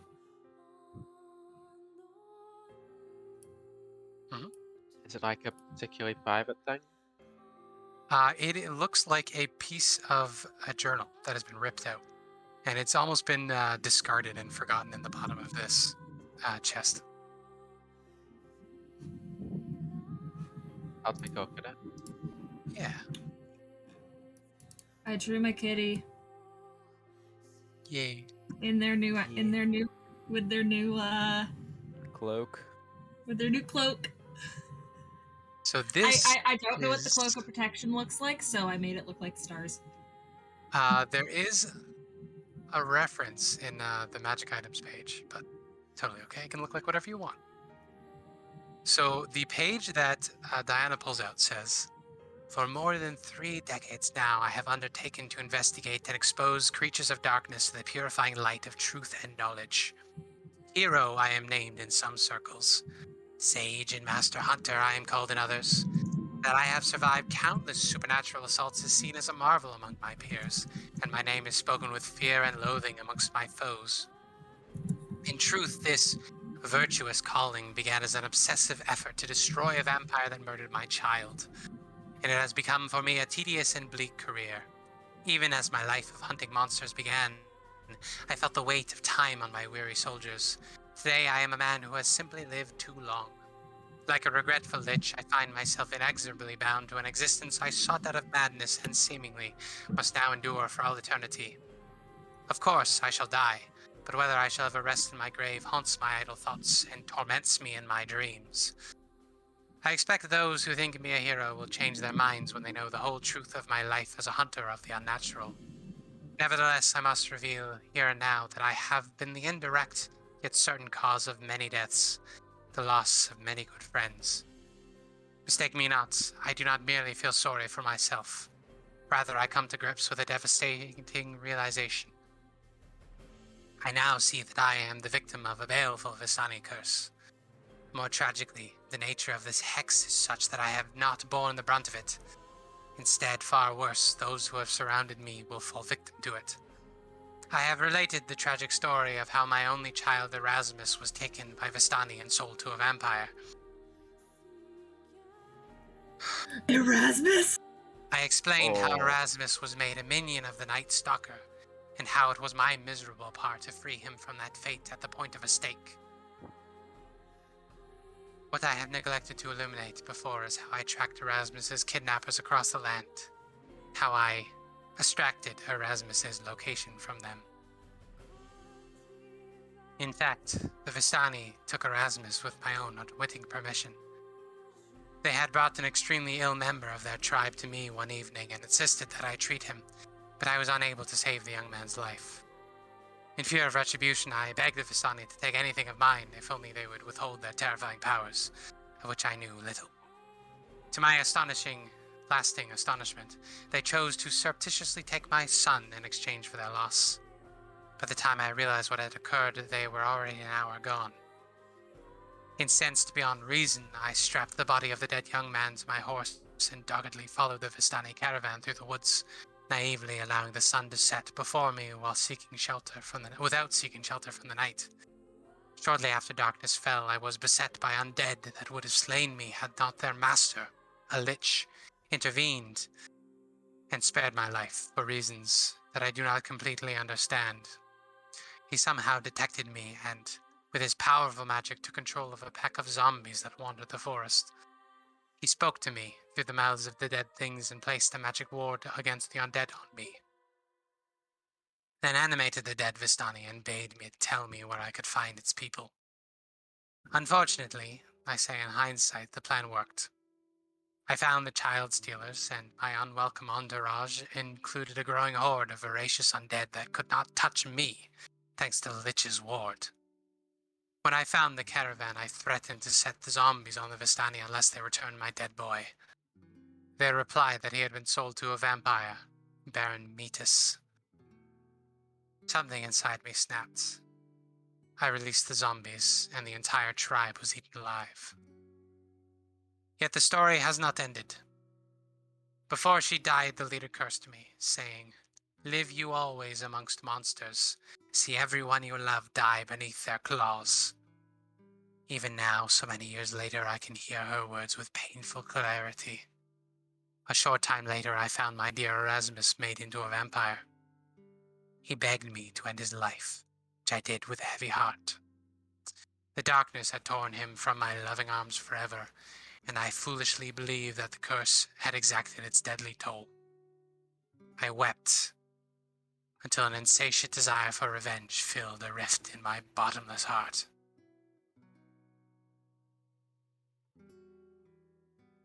And that is the journal excerpt that you found. This just keeps getting sadder. Yeah. Imagine not having mental Yeah, trauma very while being in depressing. Barovia. Be illegal. Gangst. I mean, this is true. So Hannah, well, having finished reading that, look towards. Do I imagine that Ezmerelda read this at some point? Did it look like It was in her chest. You can certainly it ask. wasn't a chest?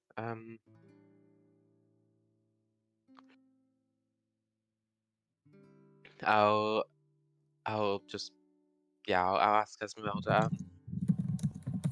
Do you know about this? Is everything in this card yours? Do you know about everything? I know what I have read. As for what exactly it means, that's up to the interpreter. I know Rudolph thinks of himself as a monster. But I don't know that I would have done any differently in his stead. I'll fold up the piece of paper and put it back in. Anyone else wants to read it, they can take it. Right? Any other business you would like to attend to? Nothing from Elena's part. Yeah, one thing. Why does the map say 1 square is a fourth of a mile, but the map is not using squares to hexes? What's wrong with Because Roll20 is a nightmare. No, there has to be something wrong in the module itself then. Because Roll20. Oh yeah, that's on the It's on Wizards. oh, that's not part. actually on the That's where it's official just map. a quarter mile. It's not on the official map. Huh. That must have been That's added to the funny. Roll20 module, because it's not on the map. Well, unfortunate. Oh, One well. hex, it should say. It's also wrong. I roughly said it so each one is about 3/4 of an hour travel. So you can do about 12 in a day. Nice. Yeah. So, I don't remember how the math worked out, but that's what I set it at. so where are we going? Yeah, so you are headed towards Kresk. Now Yeah. as you travel along the road, you eventually reach back to the nice paved bits of the Svolk road. Yep. It is cold, and it is becoming increasingly cold as you travel. Frost is clinging to all of the evergreens as you ride along. And as you pass by a couple forks in the road, you come to a bridge. And at this point, Ezmerelda will tap the horse on the cart, at the front of the cart, and she will say, "Slow, slow." And she will squint up ahead, and she will say, "We might be in trouble." What do we see? Up ahead, you can see that there's a bridge crossing a river. Snow has begun appearing on the ground, and you can see that the river has chunks of ice floating around it. And you see, in and amongst these pieces of floating ice, you can see lights dancing to and fro. Ooh, do I know what those are? You can make a nature check if you would like. Oh no, not nature. Who knows? Riley knows what they are. Oh no, that's a pretty good roll. Yeah. That's a 20. So, from Riley's your pretty sure. vantage on the front seat, you can see that these are very clearly will-o'-the-wisps. You Ooh, count 3 of yeah. them. I don't want to interact with those. Is there any way of making your horse a little more stealthy? He glances at it, and the heavy whirring from within, and says, "I Yeah, could no, turn it off, but we wouldn't go anywhere." Yes, I didn't think so. Do any of you have any stealthy abilities? I do, but I do have a I question for this. do, but not today. Diana will pull out the small vial of wax jelly she has and cast it past without trace. Okay. I was wondering. Yay. Yep. So, Strahd cannot cross water. Does that still apply if you fly over it? Because I'm curious. Because he can fly, right? It is only if you're in contact with the water. If he is on the boat, he would be fine. Okay. And if he flies above it, he is also fine. Good to know for the future. Well, for flying vampires, then flowing water is kind of useless. Unless you're hiding behind a waterfall. I imagine needing a cloak for flying. So inconvenient, isn't it? Can't he turn into like a bat or something? Also very That's what they say. inconvenient, isn't it? Imagine not having wings. Unfortunate. So, Diana, how does this pass without a trace work? You have your vial of slime. What is it like when you cast it? I imagine everyone, for a brief moment, is covered in like a red veil, and for anyone looking, it's just effect similar to the Ubex that she's copied. It's the how was it described? Like the attention distorting. Perception filter. Yeah, the perception filter. That is it. Yeah. It just so basically makes like your attention just kind of slides off. yeah. So it feels as though nothing has happened. Because you're all within the spell. So when you look at one another, you see each other there. But as Ezmerelda smacks the back of this horse and begins crossing over the bridge, you can see that the will-o'-the-wisps continue flitting about under the bridge, completely ignoring you. Ooh. Let's get stealth check with advantage, because the will-o'-the-wisps are not the only creatures watching this bridge. Okay, and we have And plus 10 to pass that. without a trace is yeah. Plus 10. 35. Stealth with 35, yeah. advantage. I figured it would be good. That's 29. 29. 33. 33. Yeah. So you make very little sound as you cross over this bridge, and the will-o'-the-wisps completely ignore you. And as you get to the other side of this bridge, you spot a couple hulking forms in and amongst the white-covered pines over here. They're hard to spot. They're almost invisible, crouching in the snow. But there are two massive direwolves that are hiding in the snowdrifts here.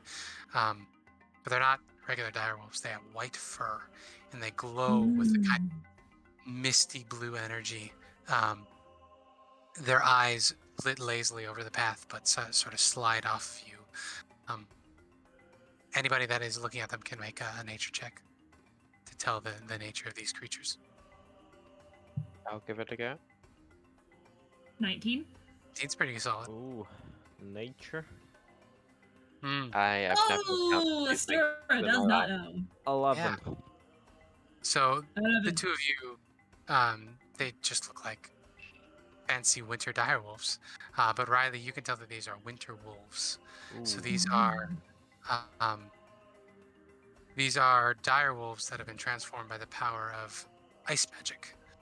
They're usually found in very, very high altitudes. They can also be found in places that are transformed magically into winter places. Basically, they're suffused with the energy of cold. They're tough enemies to fight. How much do I know about things that can cause a place to magically turn into a wintery place? Get an Arcana check. Can I make a Arcana check? Yes, Yeah. I like Arcana checks. I just hope that I roll well. Not so well. Oh. That's an 8. There are a bunch of things that can cause this sort of magic to suffuse an area. Like I said, even just very high altitudes will eventually produce winter wolves. So Right. it's hard to pin down. Cool. Volk shivers for a minute, and then all of their fur just transforms into much longer fur. There you go. You become a ragdoll. Yeah, ragdoll. So yes, so that trace is 8 hours, right? I think it's just 1 hour. I'll check. It's 1 hour. Yeah. That's perfectly good enough. Yeah, 1 hour. Perfectly good.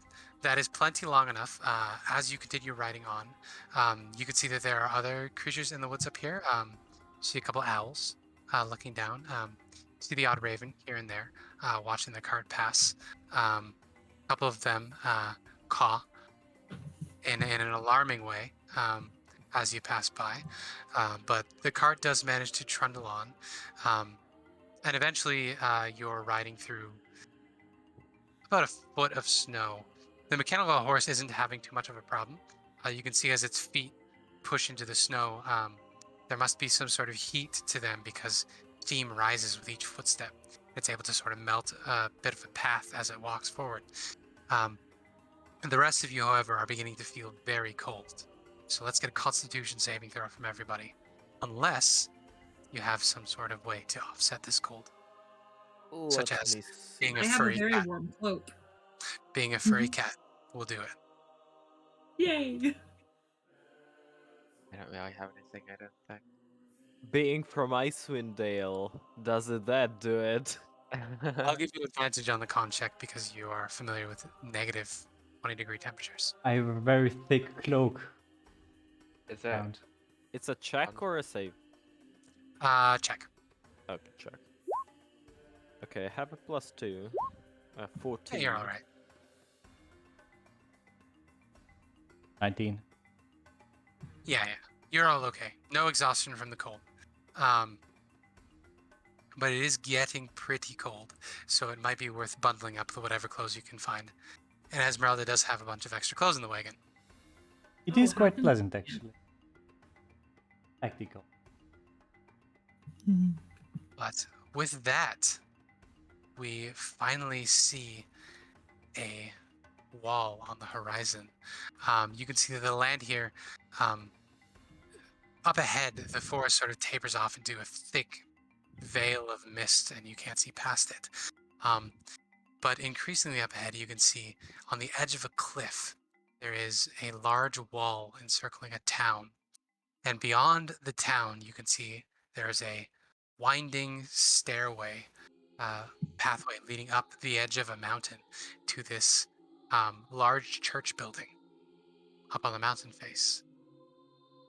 Overhead, Kresk. Boom, Ooh. boom. Ah. Yeah, something like that. Hmm. You can see there are 2 guard towers on either side. Yeah, you are approaching this town in blizzardy, wintry conditions, feeling the bitter cold biting you. And I think with that, we're ready to take a break. Okay. So when we come back, we can deal with entering the town.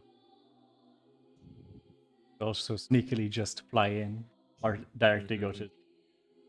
You do whatever you would like. So 10-minute break. See y'all soon. Good. All right. Finish my quest Riley, more. did you draw that cat? I found a photograph of a cat with a bandana on it, Oh, okay. and I And then vaguely you- traced the lines of the photograph, and then I added in my markings. It looks good. Yeah. Thank you. It's Cassie. Basically, Volk's cat form is based on my real life cat Oh. That's cute. because I love Cassie so much.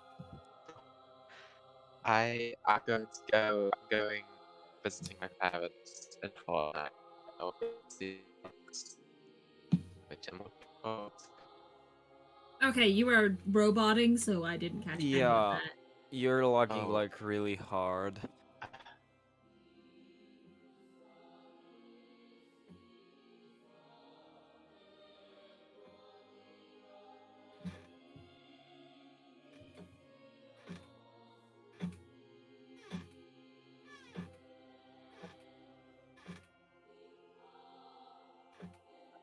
Hello?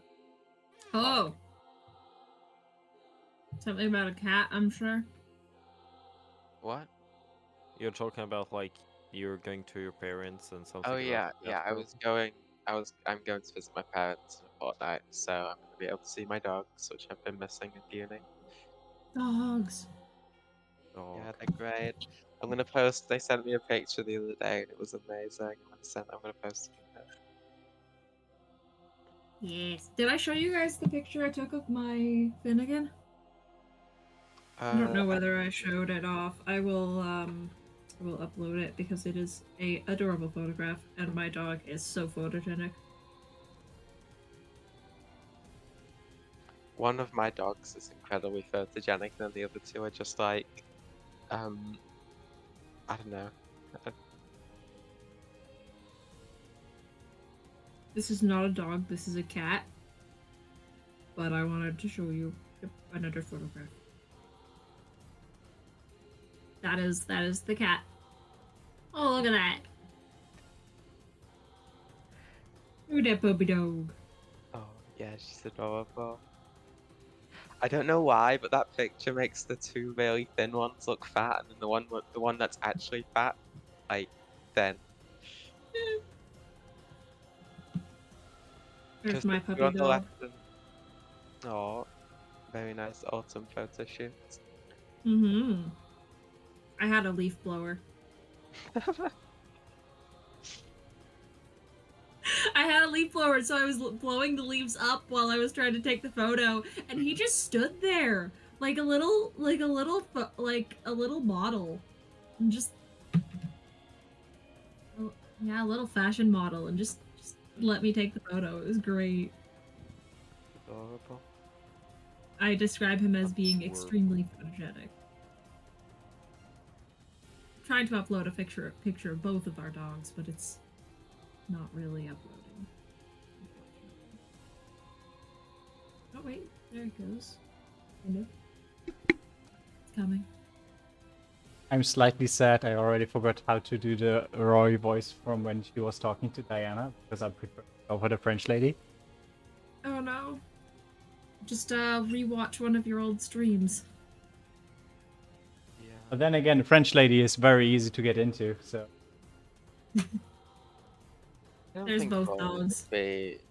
I don't think it would be too inappropriate for Rory to be French. She has that like French demeanor to be about fair, her. she's also a noble in theory, so makes sense because in my mind, the nobles in like Waterdeep and Neverwinter and stuff, they all are like have like a weird French accent.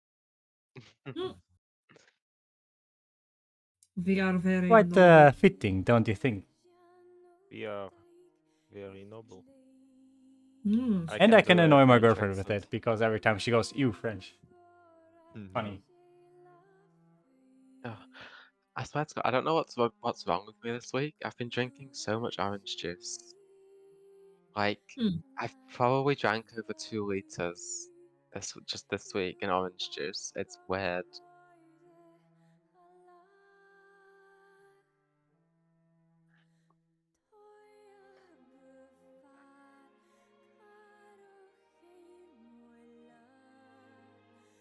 Oh man, just increasing the warmth of the photo makes it so much more vibrant. Oh yeah, definitely. It has a weird like. Did you add that vignette on the top one? Yeah. I added that. Just for fun. Because I think it like makes the center of the photo pop a little bit more. Yeah.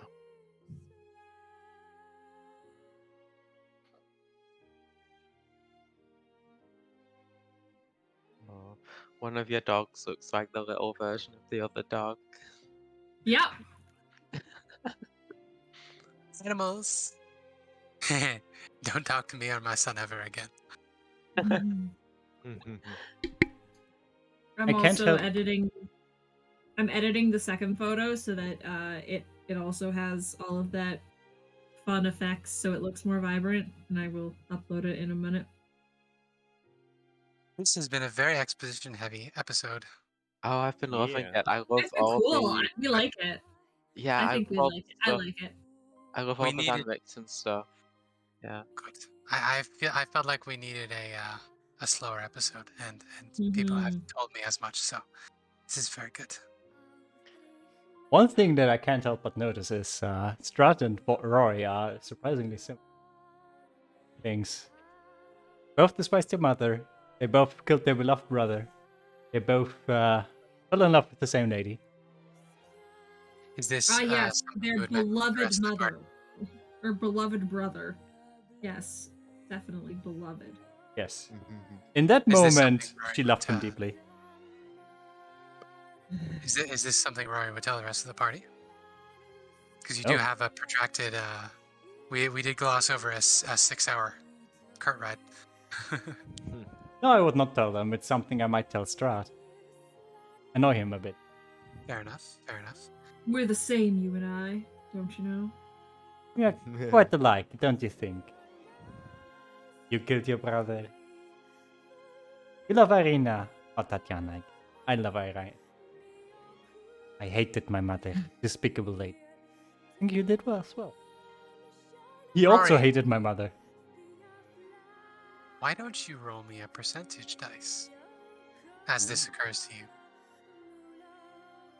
Oh no, why are you asking that? Do you now? Yeah, something's crying. 43. I mean, I don't know if scrying is like looking into her mind, because she's not saying that to anyone, and I don't know how much he would know these things from what she's talked about. I guess she would have talked with Ireena about her past and stuff. You Sure. don't know what spells Strahd has access to. Yeah. But nothing occurs as you approach this fortified town overlooked by this abbey and the mountain. But yes, this place is odd. Not only because it is so far from Ravenloft, it doesn't even feel like Barovia anymore. But it's almost like looking at if you can imagine looking at an old like N64 video game RPG where you will have like a town, and then a little outside of the render distance, it's just fog. You're essentially here. It's like you're playing an old game with fog of war set really high. The render distance is really low here. You're playing Minecraft with a low chunk render distance. And it doesn't take too much of a perspective to see that the cliff that's on the edge that sort of drops off into mist. You can see that the water that flows off the edge of this cliff just sort of fizzles out into nothing. It's almost like the boundaries of physical reality end about 300 feet out from this town. Oh, so it's like at the edge of We're close this to the realm? mists, guys. Yeah. Yep. The mists. And you can see that the old Svalak road continues out until it is completely obscured by the mists. But you are not headed there. You are taking a right-hand turn. And you approach the village of Kresk. Let's go. You see 4 figures wearing fur hats standing on top of these guard houses, these guard towers. They are shivering and holding spears. And they look down at you warily as you approach.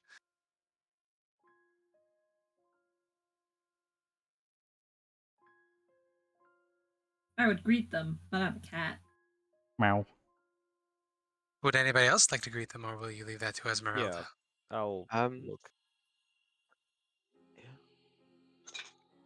Who Are you will do good it? to- I can do it. Okay. I'll just lean out the front of the car and say, hello, we're looking for the Abbey of Saint Smirkova. We've heard that it's in your town. You're here to visit the abbey. We are. What is your business otherwise? What do you want with the abbot? We have heard that there is some corruption in your town. We want to seek it out and destroy it. They look at one another, and then they look back down at you and they say, "Are you adventurers? We are, I suppose. Rat catchers? Trouble solvers?" Trouble solvers, yes. I don't think we've caught any rats. See, they look back and they whisper to one another, and then they lean back over the thing and they say, We don't like your kind here. "Do coconuts migrate?" No. No, they lean over the they lean over the edge. That What's doesn't the happen. airspeed velocity of an unladen swallow? They lean over the edge and they say, "How many are you?" I have to count in my head. I think there's 6 including of us. yeah, including the cats, there were 6, is it not? 5? Yeah. 5. Yeah, 5. I don't know why. Yeah, including the cats, there are 5 of us. See, they lean back and they talk to one another again. And then the guard leans back over and he says, "Wait there!" And then he leans back and you wait for a little bit. And then slowly the gate doors open up and you see two young lads on the other side pulling these heavy wooden gates open after they lifted the iron bar cross on the back. And there is an older man standing on the other side with a big axe. And he greets you and he says, "Hello, welcome to Kresk. Come on in. What are your names? You can park in the square. Let's talk." My name's Diana. Diana. This is Volk, our cat.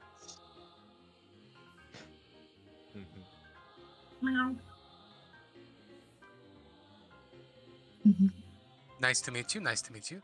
I am Baron Kreskov. I am the Baron here in Kresk. We don't usually accept visitors, but if you're interested in the Abbey, could use your help. And he will lead you into the town square, where he will allow Ezmerelda to park in front of the mayor's house, which you can see is the only tap room in this village as well. The inside of Kresk is completely different than the rest of the Barovian villages you've been in. You see rows and rows of what would be orchards in better weather, but currently everything is buried under a layer of snow. In addition, you see that there are no horses, there are no carts, there are no inns, nothing of this sort. There are just houses built here and there, each completely different from one another. The styles don't match at all. Again, all of them buried under snow, so it's hard to tell. But it looks like this is a place that's been cobbled together as they've had need of it, and it looks completely self-sufficient. And so Baron Kretskov will invite you in. He will say, come on in. I will give you something to warm yourselves. We are low on wine. We haven't gotten any shipments lately, but I can share with visitors, and hopefully we can have a good working relationship." It's funny you should mention that. That's also one of the troubles we're going to be solving. This is good news. So he will lead you into the tap room, and this tap room is empty. There's a bar along one side, only 3 tables. It's pretty small. And there's a woman behind the counter. She is taller than her husband, with white hair tied back in a bun. She's in her later 50s. The man you would imagine is roughly the same age. And she says, "We have visitors. You didn't invite them in, did you? You don't know if they're one of them." And the Baron just rolls his eyes long-suffering and says, "We can't put that test on everyone who comes through. We're so far from Ravenloft. It's not a big deal, you know." Volk just steps through the doorway without being invited. Ow! I mean, they've been invited. He said, "Come in." Yeah, we've been invited. The Uh, wife maybe didn't hear that, but we were invited. Yes. So you can all enter into the room, and he will say, what is her name? Dmitry Kreskov and Anna Kreskova. So he will say, "Anna, start warming the mulled wine, will you?" "Thank you." And so he will turn back to you, and his face is set. He says, "Now, down to business. What exactly are you seeking in the Abbey? The guards told us that you said there was some sort of corruption up there." Yes, one sec.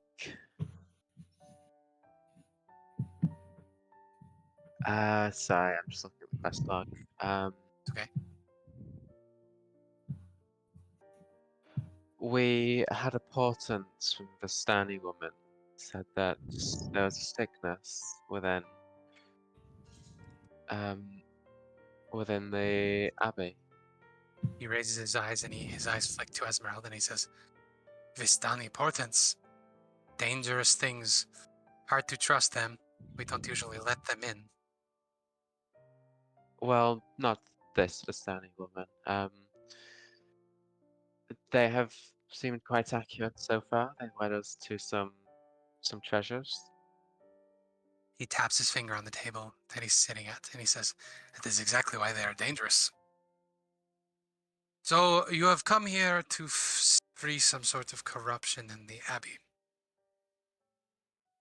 Yes. We have wanted to do the same. I'm sure you can see we have had a bit of unexpected snowfall. Hmm. Mhm. Yeah, I wanted to ask about that. We certainly didn't expect it in the middle of fall. We certainly don't usually get this much. The abbot is not particularly fond of visitors. Our relationship with the abbey is one of protection. The abbot says he protects us from Strahd with his prayers and his rituals, and in turn we deliver wine to him. However, we have not had enough to deliver to him for several weeks now, and this blizzard had struck during the same period, so we are a little concerned. The abbot is a strange man. He has not changed in the years he has been here. He came during my grandfather's reign as Baron, and he looks the same as he did when I was a child. Do you think that he could be a servant of the devil? I don't know. I've met him a few times. He doesn't seem too different. A little aloof, maybe. But he is unnaturally young. And he drums his fingers and he says, "Some here believe him to be the devil in disguise, keeping us docile.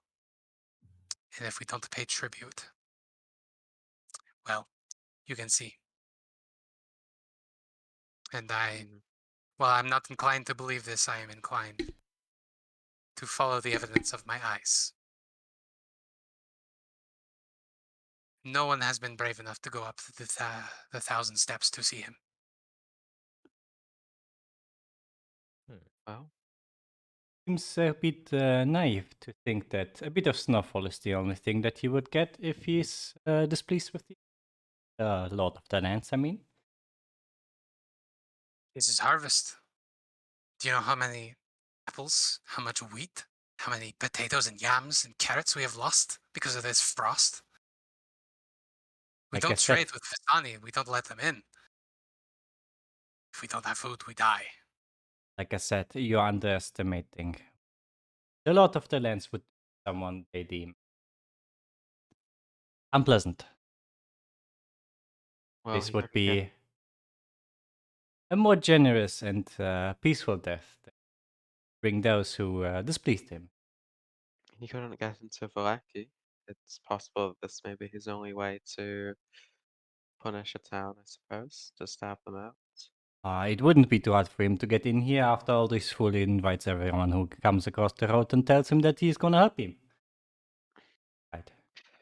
Let's try to be a bit more polite, Rory.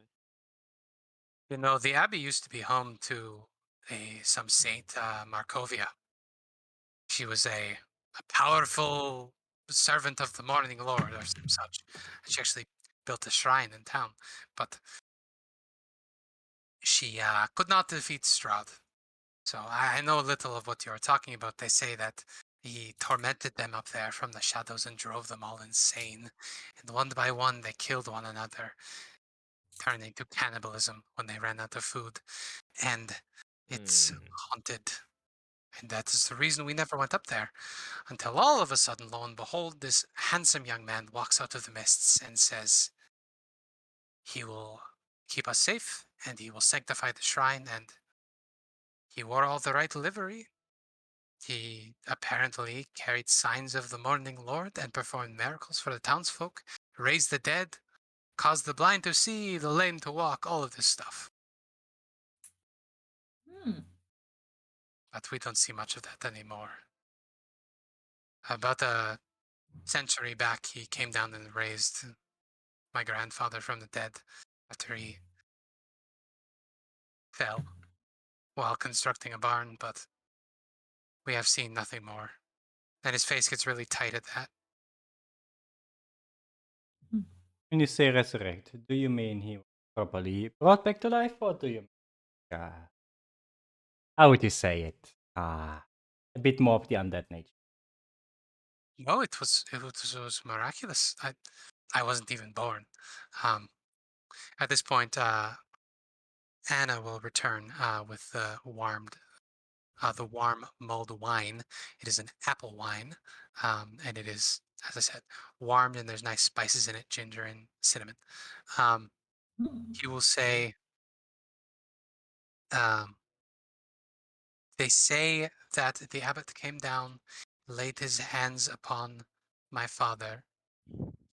grandfather, and said, Morning Lord, raise this soul from the dead, return him to us, and allow him to continue his work. We have need of him. And just like that, he stood up and was fine. That's peculiar. I mean, I've definitely heard of clerics doing similar things. But the thing that concerns me is definitely the apparent agelessness. So, I mean, we can take a look.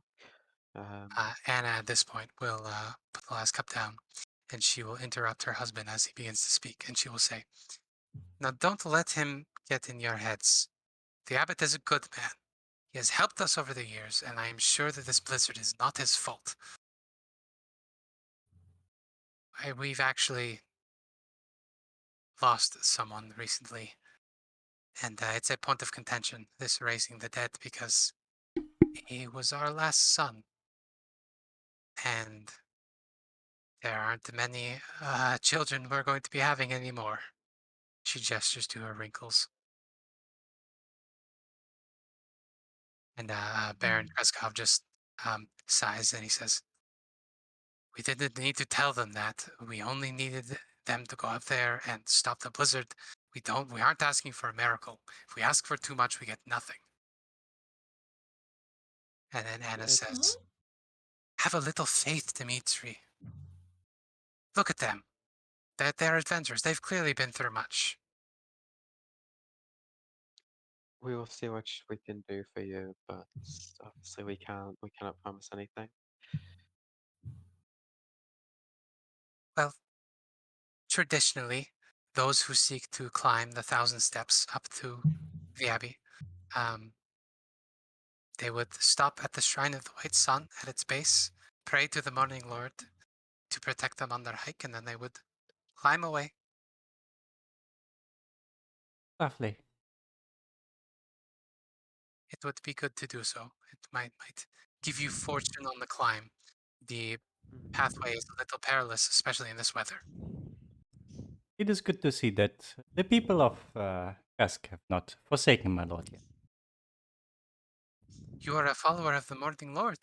I'm just craving to be a humble acolyte of the sun.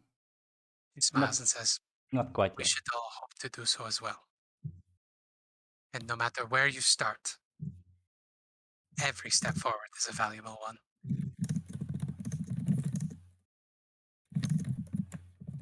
Sure. Well, is there anything else we can offer you? Unfortunately, we don't have much in the way of amenities. We are low on stocks. But hopefully this wine will warm you enough that you can get started on your journey and help us, because there aren't many of us here and we don't have many other options. And so your hospitality has been more than enough. Thank you. And she smacks her husband on the head and says, See, Dimitri, I told you we need to be nice. And he just snorts. I would also recommend you not to snoop around in our cart. I wouldn't want my poor beloved to get disturbed. Your beloved, My beloved. He has been by all means. taken from us all too soon. Also, go to the Abbey to either give her back the life that she's supposed to have, or at least lay her to rest in the name of the month. The two give each other looks of sorrow, and they say, "Then I wish you luck in this as well. Hopefully, the abbot will hear your plea and end ours. We will see." It may be a dark night, but alas, a new dawn will arise. I'm not too worried. He's gonna be alright. We have faith. You have faith. I'm somewhere in between the French lady and the other accent that I did before, and now I'm confused. So, we all finish our mulled wine and can make our way to the 1,000 steps. Yeah. Yep. So if you What time of ask, day is it? at this point, it is well past noon. We still have time, I think. Shouldn't take too long. It was Yeah. about a half a day's journey over here. Yeah, we should be fine. As you leave the I take up the Baron's usual spot residence, on Rory's shoulders. yeah. Here's a picture of the Crest streets so you can see them. Show it to everyone. So There we much go. art. Very ramshackle and everything. As you oh, I didn't share the Baron's portrait. There you go. You have a portrait of Dimitri and Anna now. As you head out, Anna will show you to the pool. So at the far edge of the town, why don't I give you the layout of the town as well? Here you go. So the far edge of town, at the bottom of the 1,000 steps, you see a sad-looking gazebo. It is ramshackle. It is beaten up. It looks like it's made of 1,000-year-old timber, barely standing still. I But attack within, the gazebo. uh, it is standing next to a clear pond, which even in this icy cold weather hasn't frozen, and it is completely clear. This pool. And you see that there is a statue in the center of this gazebo. It is a handsome man in a suit of armor, and his face has a sort of halo around it with beams of artistic sunlight radiating from it. And he is motioning with his hand flat towards the east with a serene expression on his face. And Ireena will say excitedly in your head, Rory, she says, That is the Morning Lord. I have only heard him described before. This is a magnificent likeness. And it is polished marble that has been masterfully crafted. And even though time and the elements have worn down quite a bit of it, you can still see that there's very subtle stonework going on. Once upon a time, this would have been a beautiful statue. Well, shall we, my love? Rory will the Sure. statue. Take a moment to pray. She will pray with you in your head. And as soon as you approach the gazebo, you hear a voice cry out. It is a voice you recognize. No. No. And you hear the thundering sound of footsteps as thunder begins to rumble. And up in the sky, you can see a flaming horse descending down the mountainside. The music does not fit this at all. But a flaming horse has appeared riding down the slope of the mountain, hovering in air, and on its back, Dude, she already you can burns see you. Let it rest. Strahd von Zarevich. And he is riding frantically. You can, even at a distance of several hundred feet, you can see desperation. And Hmm. he is yelling, "No! Stop what you are doing! Stop! This cannot be!" Is he able to cross the threshold into the town? It is not Uh, the other town, so That's not Malaki. Oh, Yeah. yeah. You can tell he is coming down from the east. So, looks like he is coming from the abbey or above the abbey. Oh, that's the Oh, okay. Never mind. not another simulacrum. Mm. Yes, but he is shouting no at you as he is riding down the mountain desperately. Full kisses. What do we want to do? Or you will just continue praying. As the sun rises, its light will banish the darkness. Anna and Dimitri will get very agitated at this, and they will call the townsfolk to arms, and then they will gather Hello, around. Finnegan. They will gather around with shoddy armor and rusty old spears and farming equipment turned into weapons. If Rory is still praying, then we'll draw her falchions and stand to defend her. Yeah. Okay, so Ireena will also draw her weapons and kind of get her back towards Rory. okay, And so are we making a perimeter around this altar? Oh, Yes. yep. That works. Rory, hello. let's get a religion check with advantage because you have Ireena in your head helping you. Sure. 20. Yeah, so you are praying, and it occurs to you that the pool is warm somehow. And given that this is at the feet of Lathander, there's got to be something to this. And with the 20, it occurs to you that maybe this would be something worth drinking. And Ireena thinks this is a great idea. She talks about she starts spouting off old stories about how there have been times when Lathander was defeated and he was reborn in water. Um, on and on about symbolism and light and rebirth, and it gets tedious really fast. I would tell or ask her, I guess. No, if I'm ready for that yet.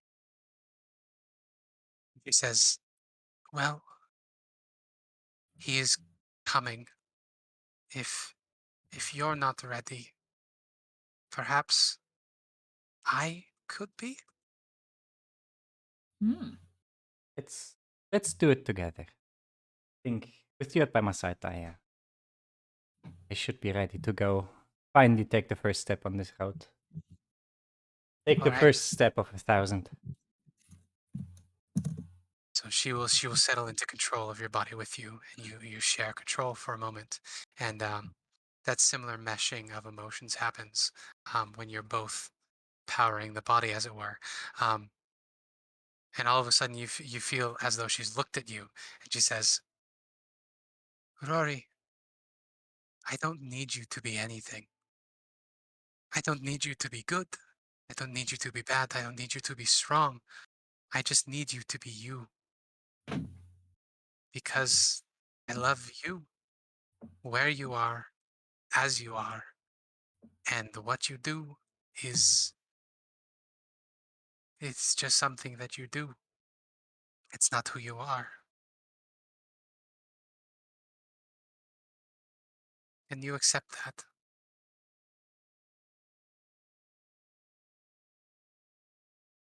And with that, you will reach down together and dip your hands into the water and bring it up to drink. And with that, Strahd reaches his hand up to the Edge of my sky, seat. and the clouds above Kresk, or the mists above Kresk, begin parting, and you can see that the sky has turned black above the town, and a swirling vortex has appeared, and emerging from this vortex above is a giant flaming spear. It looks like a meteorite headed Oh, no. straight for you. But Oh, as no. soon as Rory puts the water to their lips, everything freezes. Everything stops moving. The meteor stops moving. You can see Strahd, only about 120 feet from you now, bearing down on the back of his nightmare, pointing at you in mid-scream. You can see the villagers of Kresk all holding their spears shakily, pointing at Strahd, at the sky. There are people embracing one another. But the party is standing in this gazebo, and everything is stopped. Okay. What just happened? Are we like aware? Are all of us frozen as well, or? Yeah. You are all here together. And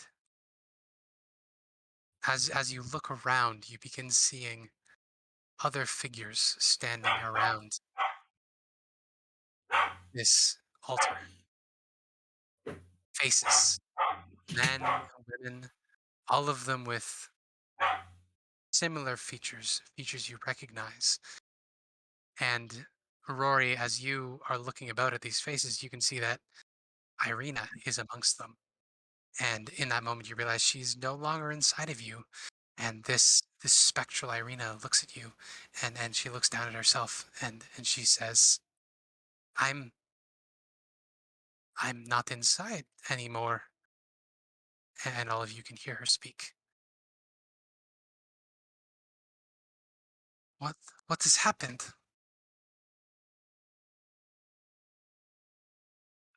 Can I try to hold her hand? You certainly can.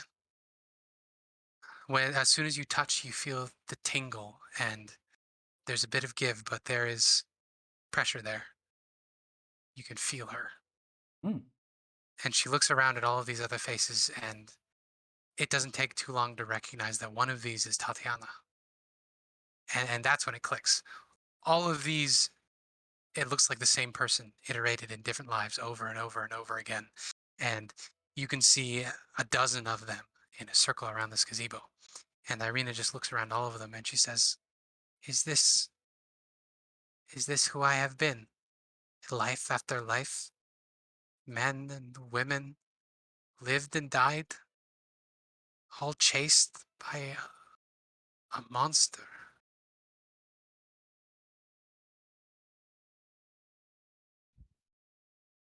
I think so. It seems to be. She looks around and she says, Why?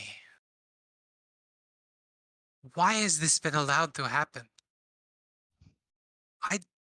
I didn't do anything. I was a little girl born in the wrong body, and you were a young woman born whose father didn't love her. You were a young woman who was born with visions. You were a young man who knew nothing of any of this and who only wanted to farm.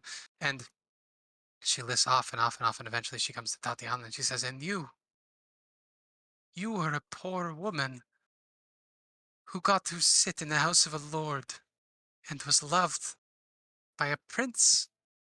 You should have had a happy ending, and you didn't.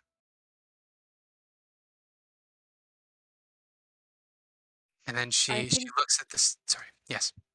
I think it's the curse of the vampire. And she nods, and then she looks at the statue, and she says, "You did nothing. This you let this man trap us here, and we have lived over and over and over again. You've done nothing." Ireena, it's not always that simple. Sometimes the gods, they're not all powerful. And what is the point of it? She turns back and she points her finger accusingly and pokes the chest of the statue and she says, What is the point of you if you won't help us? if you will do nothing. And then the statue moves. The face leans forward and makes eye contact with Ireena. And it begins radiating light. And slowly the marble melts away, and you Ooh. see a surpassingly handsome Are man we meeting a god? in a suit of armor standing here. And his face becomes hard to look at because it gets brighter and brighter and brighter until it's like looking at the sun.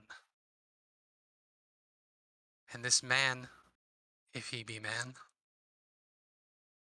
puts his hand on his chest and he says, "You're right." And Ireena is taken aback and she stumbles backwards and she bumps into Rory and she grabs onto Rory and she says, my lord." And he shakes his head. He says, "I could only watch, and it hurt me to see. My son was killed by one who loved him, and you were trapped here, and I am sorry. And for that love, I have kept this portal open. It has cost me much. You wouldn't understand, but to keep even a finger in this nightmare is pain. But I have kept it open, and I can take you out of this nightmare. I can end the cycle, Tatiana, Ireena," and then he lists off a bunch of names. "I can set you free." And Ireena just looks up at his face, and she looks at the rest of you. She says, "You don't even know me." And then he looks down at her and he says, "I have known you from the day you were born, and I have loved you, and I have known that you are Ireena, and I have wanted to meet you for all this time." She just begins weeping, Hmm. and she clings on to Rory, and then she looks at you, and then she looks back at him, and she says, "Could they come as well?" And the statue shakes his head, and he says, "This is a door that only exists for you, Ireena." I have things to do here anyways. I wouldn't go. We all have things to do here. What happens to the other people of the Rovi? Like Ismark, if she goes. If At you, the only the reason for Strahd to still be in this place and not turn completely insane is suddenly gone, what reason does it have to not Vistani? the bright, surpassingly bright face turns to look at you, and he says, "The host of the nightmare will still be here. The nightmare will continue, but this one at least will be free."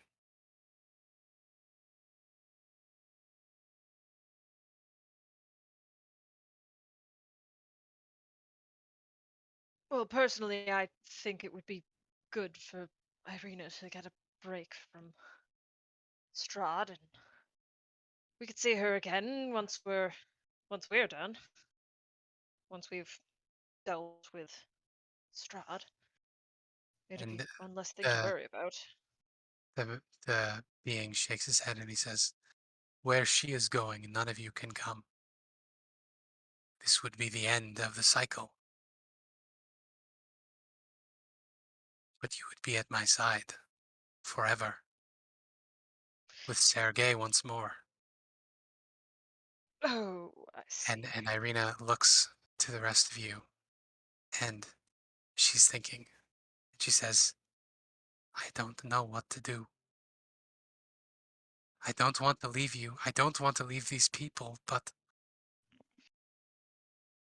I know. I know this person It's like home. Your Is decision it is your own. I wouldn't fault you either way. is it selfish to choose home while others suffer? I think you've been through enough suffering already. It's fair to ask you to continue suffering for the sake of others. Question is, Not are you choosing what Ireena wants to choose, or are you choosing what Kolyana wants? She thinks about this for a minute. And then she touches your face, and you can feel that sort of warm vibration. She says, I don't know, but I know I still have work to do. Still have a life to live. I've only started. And she looks around at all the other faces and they smile at her and she says,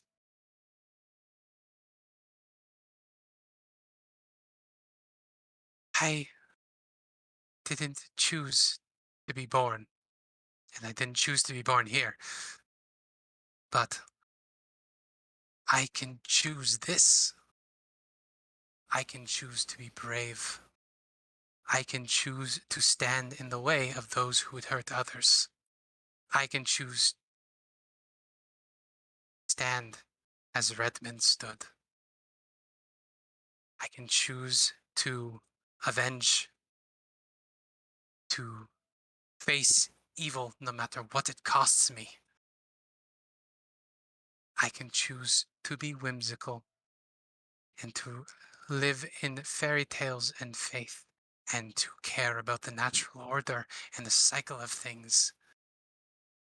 And I can care about those who have done wrong and those who regret it and those who are brave enough to choose to be different. And I can choose to love. And then she turns back to Lathander and she says, no. I know you probably don't want to hear that, but I choose to stay. I choose my friends. I choose my life. I choose my people.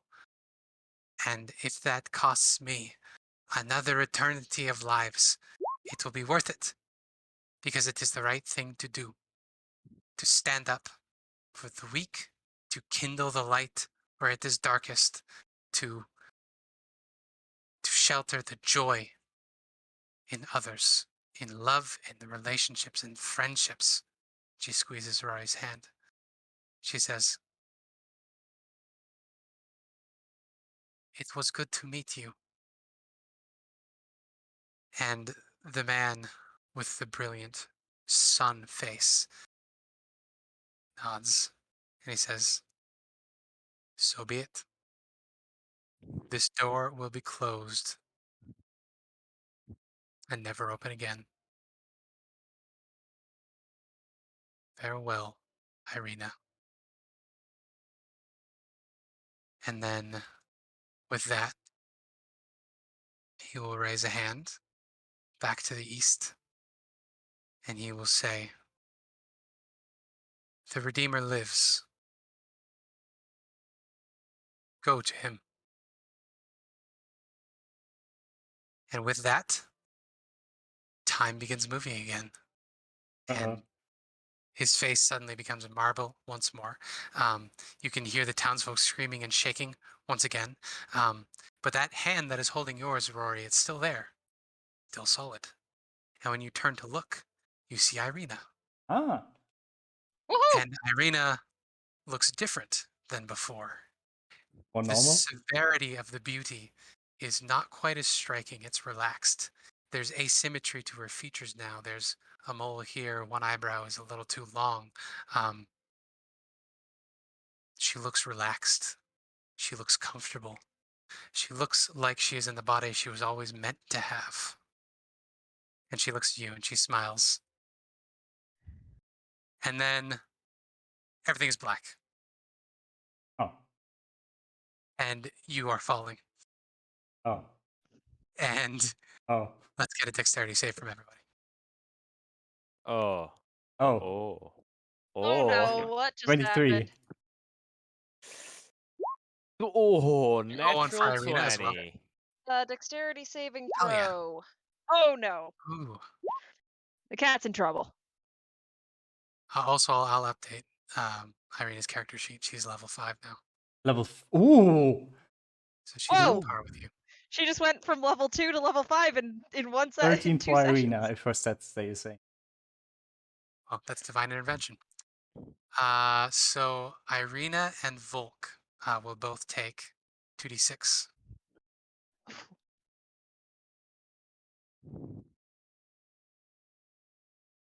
5. You both take 5 points of bludgeoning damage. And the lot of you are deposited into icy water that is maybe 3 feet deep. And as you are shocked back awake, you can squint about in the darkness. Which of you has dark vision? By the way. Under 20 I feet. have Unfortunately, I don't think not. cats get it. Nope. No. Cats only have low light have low vision. light. I have low light. I think Okay. Diana and Rory have Me- it. Yeah, Rory is 120, I have 150. Well, those of you who can see in the dark, you can see that you are in prison cells. You are separated into 2 prison cells, 2 of you each. You come up from the water sputtering and coughing, and it is pitch black in here. Wait, did we just somehow get teleported? It would stand to reason. What? That's weird. Who is with whom? Say 2 people per. Yes. So Ireena, Volk, and Rory are in one. Ireena has landed awkwardly on top of Volk, which is why they took damage. Ezmerelda, Ilena, and Diana are in the other cell. Okay. I like the idea of the fact that Volk got the damage because Ireena fell on top of them, and Ireena got damage because Volk reflexively scratched her. Exactly. Yeah. It is good to see you back, my love, but could you get off my cat? Yes. Yes. Sorry. Sorry, Volk. All around her neck. Gonna just stretch that crick out of my neck that you just put in there. Give her the big smear that she's What? in How did? desperate need of. Where are we? And what just happened? That is a very good question. Would anybody like to make a perception roll? Sure. Yes. After Yes. she's done Diana is smooching, one. she will give you a net 20 with 30 total. Ooh. Because I've advantage on perception checks that rely on sight. Oh yeah. With a crit perception, you could tell you are in a cell. Obviously. I wouldn't know that. You get dark vision as well as a tiefling, right? Under 20 feet because of my eye for detail. Yeah. So you're in a prison cell, in a ward of prison cells. It is very old, black stonework. The iron bars are also very old. You can see across the way, there is a man leaning against the back of a different cell, eyeing you up and down. He is a dark-skinned man with a bald head, wearing nothing but rags. Additionally, you can see another body floating in the cell directly across from you, butt-ass naked, face down in the water. When we're But in yes, these cells, are we I'm treading a wet water cat. constantly? Or it is only 3 feet deep, so it's Only it's 3 feet. enough to make you uncomfortable, but not enough to hurt you. It's Diana standing is water, The like right? cat now. is clambering on top of someone because 3 feet Yes. deep for a cat is very deep. Ireena is wearing a breastplate, so you will not hurt her that way. Yeah. Diana was like knelt in the water completely in shock, and she just says to Ezmerelda and Ilena, Lathander, he said that 3 the feet deep is Redeemer, like waist deep. he said that the Redeemer is alive? Do you think? What? Oh, by the way, you guys can see one another. Okay. I won't bring you to the map yet because it will be a spoiler when you see the name of the map.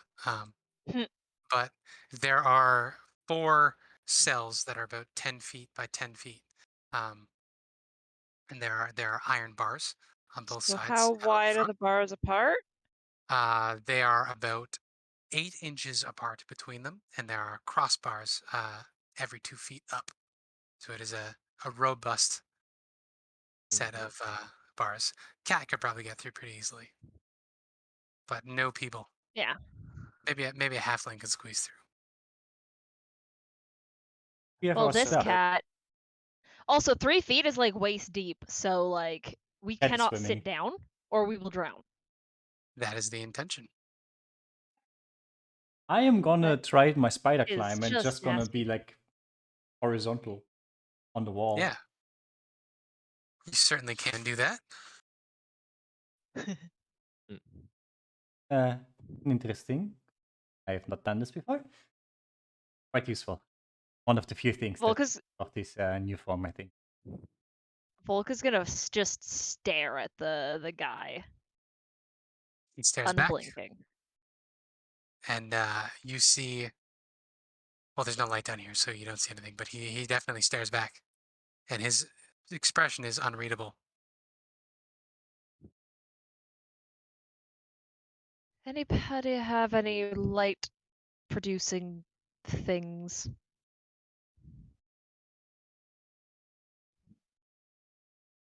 I do technically, but I don't want to lose my cat form right now. Knows, but she's still They trying to comprehend whether trying to figure out what Lathander said about the Redeemer still a being redeemer. alive. Yeah. Hmm. Do you think he means Redmond? She says to Ezmerelda and Ireena. It could be. As you say that, Diana, you have low light vision because you're a drow. Yeah, dark vision. Dark vision, yeah. Did you roll a perception check earlier? I didn't. Would you Shall I like to roll one now? now? Yeah. Okay. Wow, 9. Yeah, no, you don't recognize the body across the cells. There was a Well, possibility that we'd depends. recognize it. How many of you have seen Redmond's butt before? Just a But question. Oh no. Not me. I don't think so. I hope not. What again? You lagged for me a second. Ileena, have you seen Redmond's butt by any chance? No, Is it something you'd recognize? no, I don't think so. What the bud? Oh, I'm sorry. There's Hey, something else. Redmond. I had to flip to a different part of the book that has like over 100 entries. So, in the cell with the man laying face down in the water, there's a rusted iron pulley strung through which is a rope that is tied to one of the crossbeams of the barred door. Dangling upside the pulley is a man, flabby and of stout build, with tight-fitting leather armor. His feet are bound with the rope below the pulley, and his fleshy hands are tied behind his back. And his head is underwater.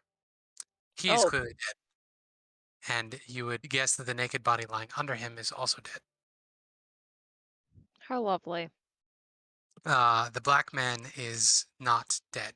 He is just staring at you, unflappably. Is he in one of the cells? Yes, he is at the far cell. You two are in the middle cells. He is opposite you on the far end from the door. I would like to look at him and then do the thing where my eyes start to glow. He smiles, and he says, "You know, I could do that too if we had some torchlight." Ah, but you don't. I don't. But I can and you can't. Mine are only reflective. Oh, that actually sounds quite impressive.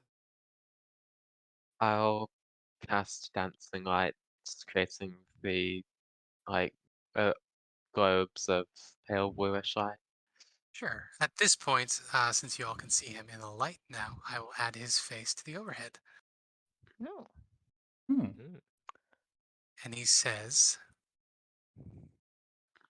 Hello "What there. brings you lot here?" Well, I don't Where think is any of us here? are exactly sure. Well, if you don't know He where you hears are, a voice in his head. he's unfazed. He says, "Well, if you don't know where you are, I'm sorry to be the one to inform you. You're in the cells under Castle Ravenloft. Oh my Fucker. Ah. Guests of the Devil's Strahd, I presume." Yes. Why the fuck would he not take his spouse? Why would he lock her up down here? I don't know. You guys just fell out of the ceiling. Oh, he teleport. Oh, god fucking. Down here, and then he's gonna be annoying, and then he's gonna do his talk there about being ancient and the land. He's the prince and the king. He's a count. Oh, I see you've met him. What else was there? Something else. He's a real prick. He's just a little shit. Gonna come talk again with his stupid across the ancient rivers of time, and I have washed my arm today. And what was there? There was something else. With bats, stupid undead. Ah. Wolves, those wolves, very bad-tempered, very mean. Oh, the Not very bad interesting. dogs, right? don't The have bad much to say. dogs. Kinda useless. At least if you have silvered weapons. I'm Emil, by the way. Ah, pleasure. It's Rory. Nice to meet you. Nice to meet you as well. Nice to meet you. So, any of you have any lockpicks? If I have my things with me, then I should have no problem getting out of here. Because I really would like to get out of this water.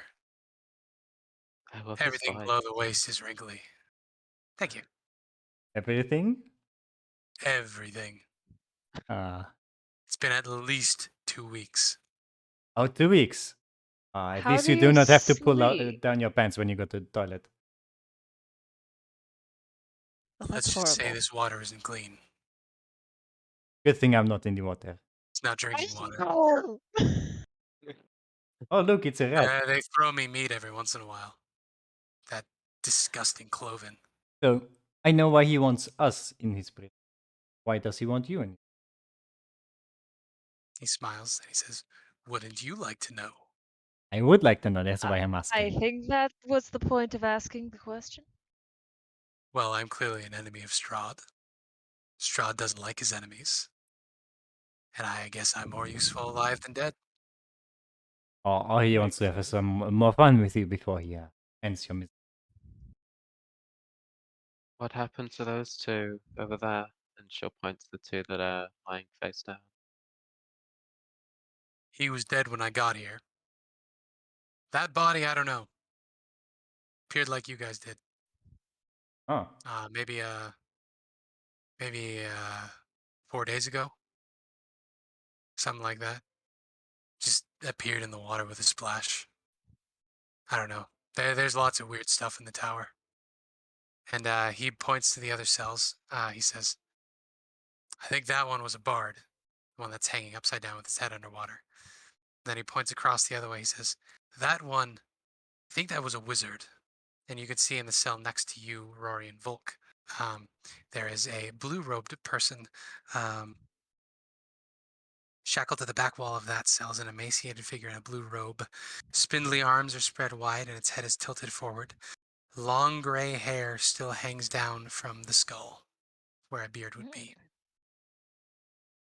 How long has it Ah. been since Rory died? And About 4 days. about 4 days. I think I know who the wizard is. Kazan the Old Fool. Got that Kazan. If that's Kazan, I'd be surprised. You know that name? No, I'm I do. surprised. Been around the block a few times. Anyway, while we talk, I don't think you mind if I take a look at this lock while we are Don't. having a lovely conversation. Feel free to practice on my door as well. Normally I would say I don't need to practice, but the last couple of days and weeks have been a bit. I am not in the top form, if you know. Barovia does that to you. 22. Yeah. This isn't a sophisticated lock at the best of times, and being thoroughly waterlogged, you probably just break the lock in the process of unlocking it. But you're able to swing your cell open. Was surprisingly easy. I feel like you do not even need the right tools to open this crumbling piece of crap. So I will remind you again, there are 8 cells in this cell block. There's a large set of wooden double doors on the top of stairs coming out of the water. Yeah, so Volk, there's meal. Could we see the Volk map, is. or are that still spoilers? Yeah, just give me a second. I think we know we're in Lair now. Yeah, I didn't customize the maps here yet because I didn't know if we would get to this point. Oh. Ooh. We speedrun today. Well, I knew we would be teleporting here. How are we because, gonna get out of here? Matt will be back. Ooh. Mm. About damn time. Oh, wrong one. Yeah. Don't look at the screen. I saw Goddamn nothing. time. Too late. We won't see anything late. in the other thing as well. Ah. This isn't the one either. What freaking map was I on? Forget everything. Saw nothing. Here, look at the river, the Raven River Pass. The one that we Oh. skipped by having 2 high decks. Oh, it's okay. I wasn't Yay. planning on running a And I'll- combat this time anyway. This is the right one.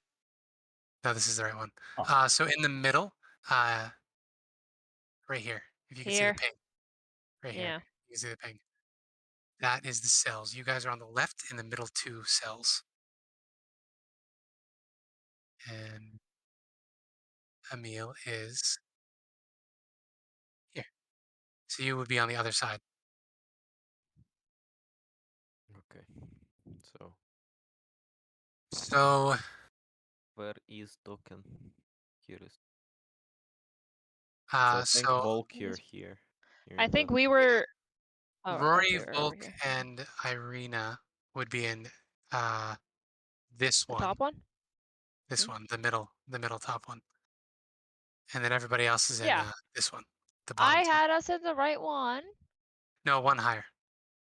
Oh, one higher. Okay. I thought the dude was across from us. No, like kitty corner to you. There we go. Now you can see what I'm describing. Volk. I opened the lock. Lovely. How high is this? You did indeed. Able to The go? ceiling in here is about 8 feet. So if I go upside down, I would have head in the wall.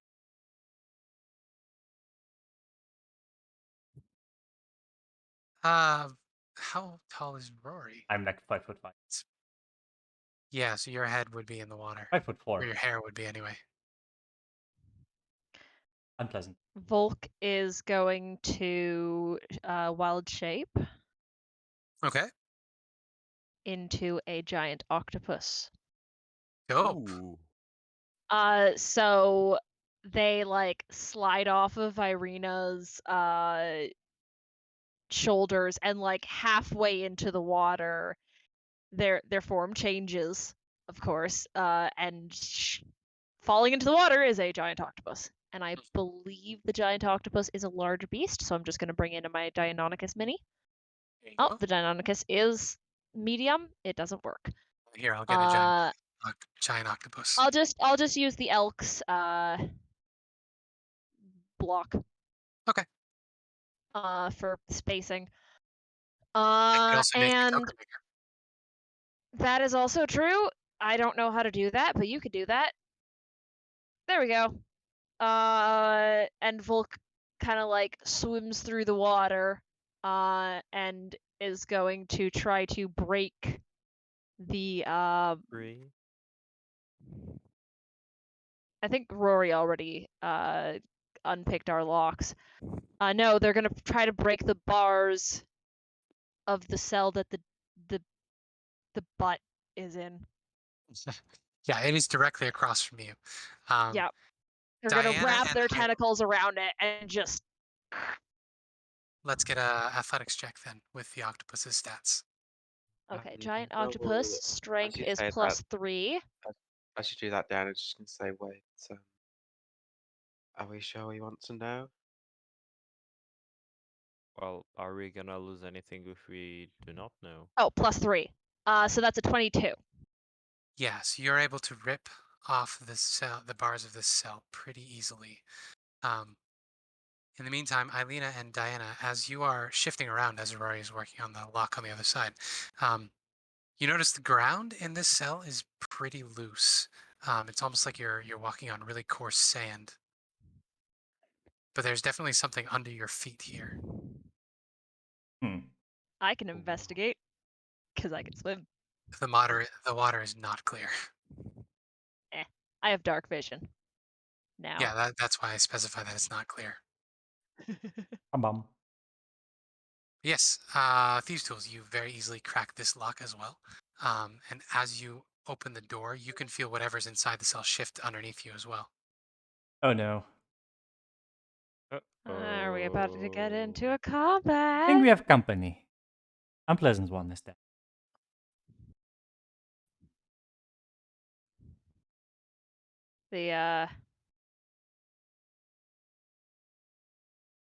I want to start just quietly investigating with my Yeah. tentacles So around you there. are in 75G, the Hanging Bard.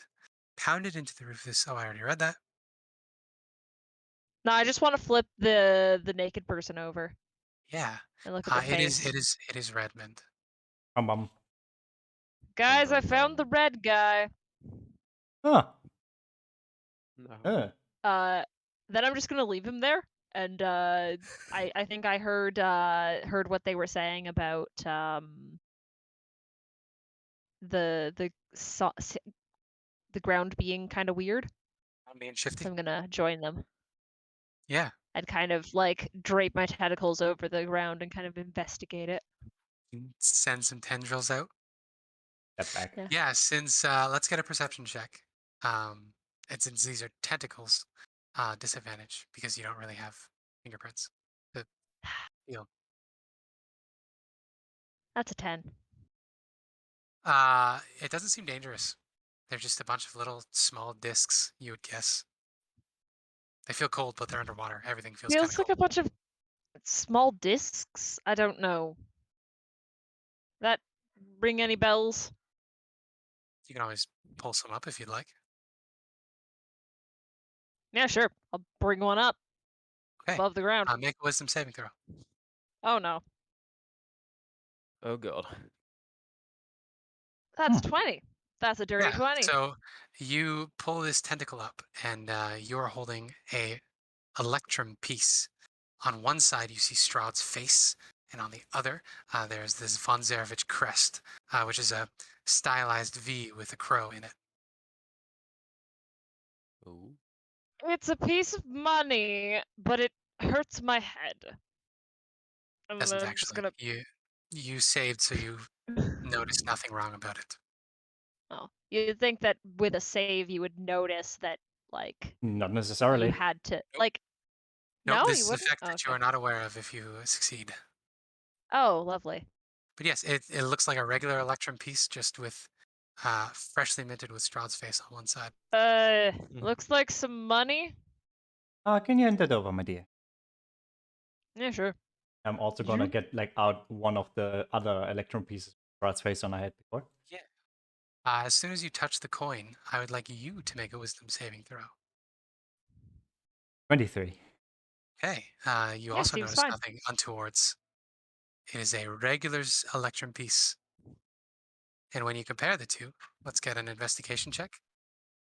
I barely don't have This makes me very. expertise yet, and no. Oh no. This one's a little Okay. cleaner.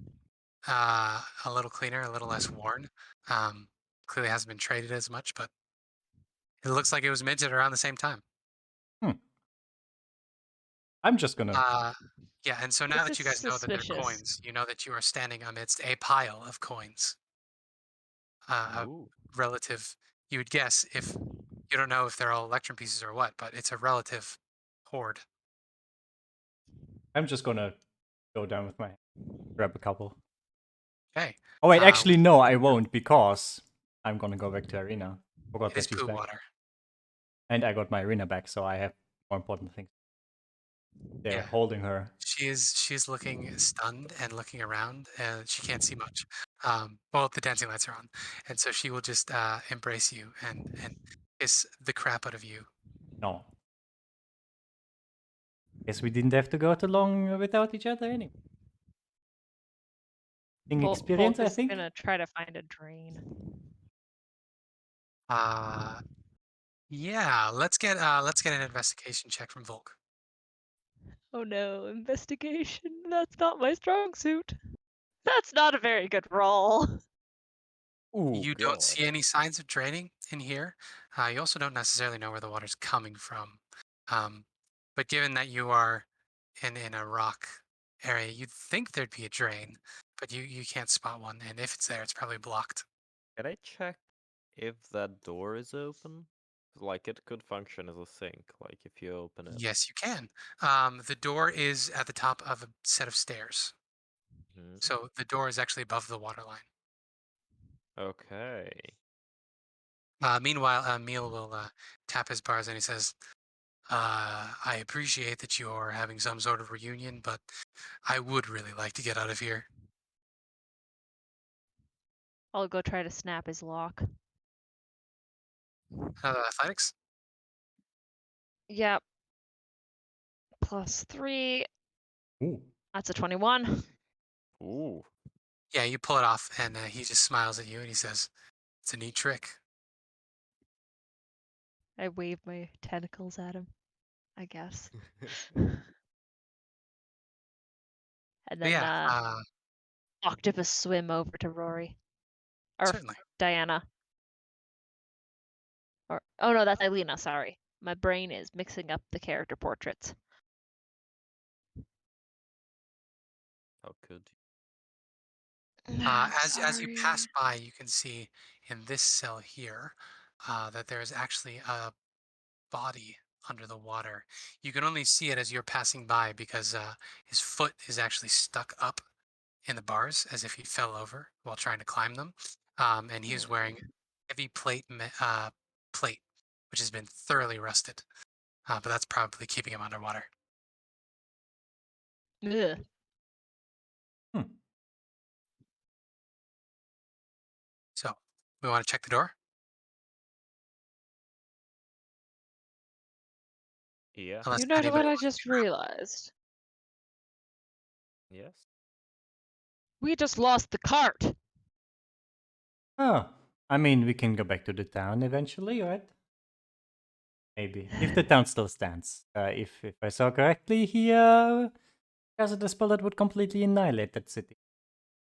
Like he was just That hurling a sucks. ginormous flaming rock at them. Be much of the city left standing after that. Ugh. Ireena, my love.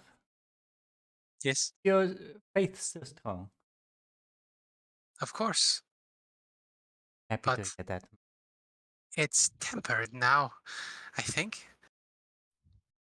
He's not going to save us. But he This cares about us, and that's something. was quite the sight. For a long time I thought the gods were pitiful towards beings like us. Or me, I guess. He actually He cared. cares. But He's the first god something is of shackling him. them that actually cared. And that he even went to such lengths to potentially at least unite them. He Quite wasn't disgusted by you at all. yes, actually. Maybe this might actually be the right way for me. Christ, in a good way. You don't have to do anything you're not comfortable with. Quite commendable of him to such lengths for people like us, or like me. Who knows? I don't know. Apparently, Sergei was special to him. Apparently. So, Diana, what are you up to? Ireena is in shock. You can see when she realized that that it was in fact Redmond's body, the dancing lights began to like flicker as if she was struggling to keep concentrated on that. As all this talking is happening, she'll stand up from leaning against the wall and move over to the cell that the bodies are in. You certainly can. And she takes a good look at the face just to make sure. It is indeed And Redmond.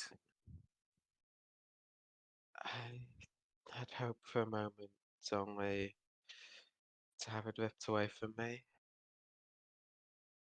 He is cold, but you notice something. Let's get a medicine check.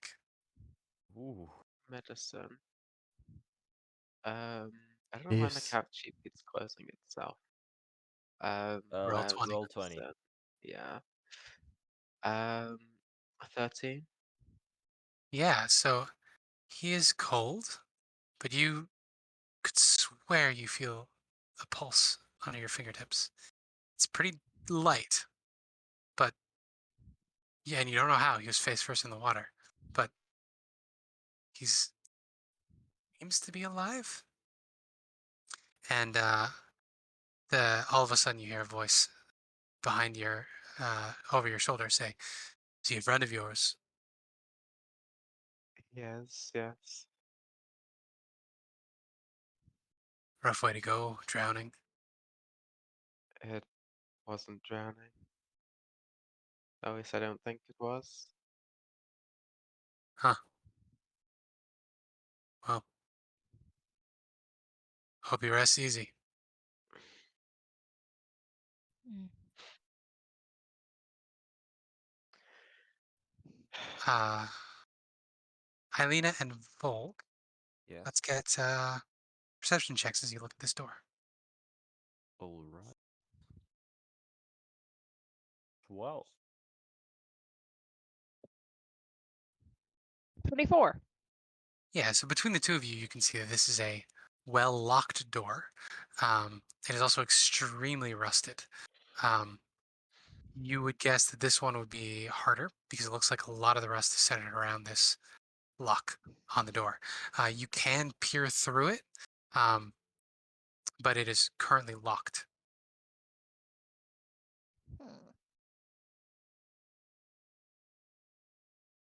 Beyond through this keyhole, you can see that the passageway extends to another cell door on the opposite side.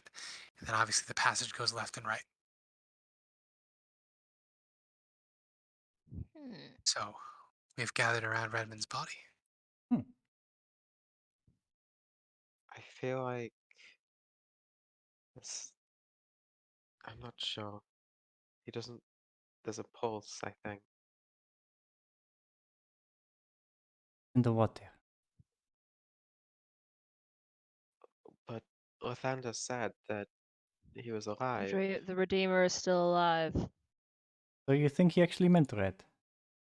yes. I think he There's did. It's a I don't know possibility. who else it could be. I know everyone who lives here. Well, Rory's going to do a thing. She can't properly kneel down to pray, so she's going to walk on the wall and then kneel down on the wall. Which I'm imagining looks very stupid. Also funny.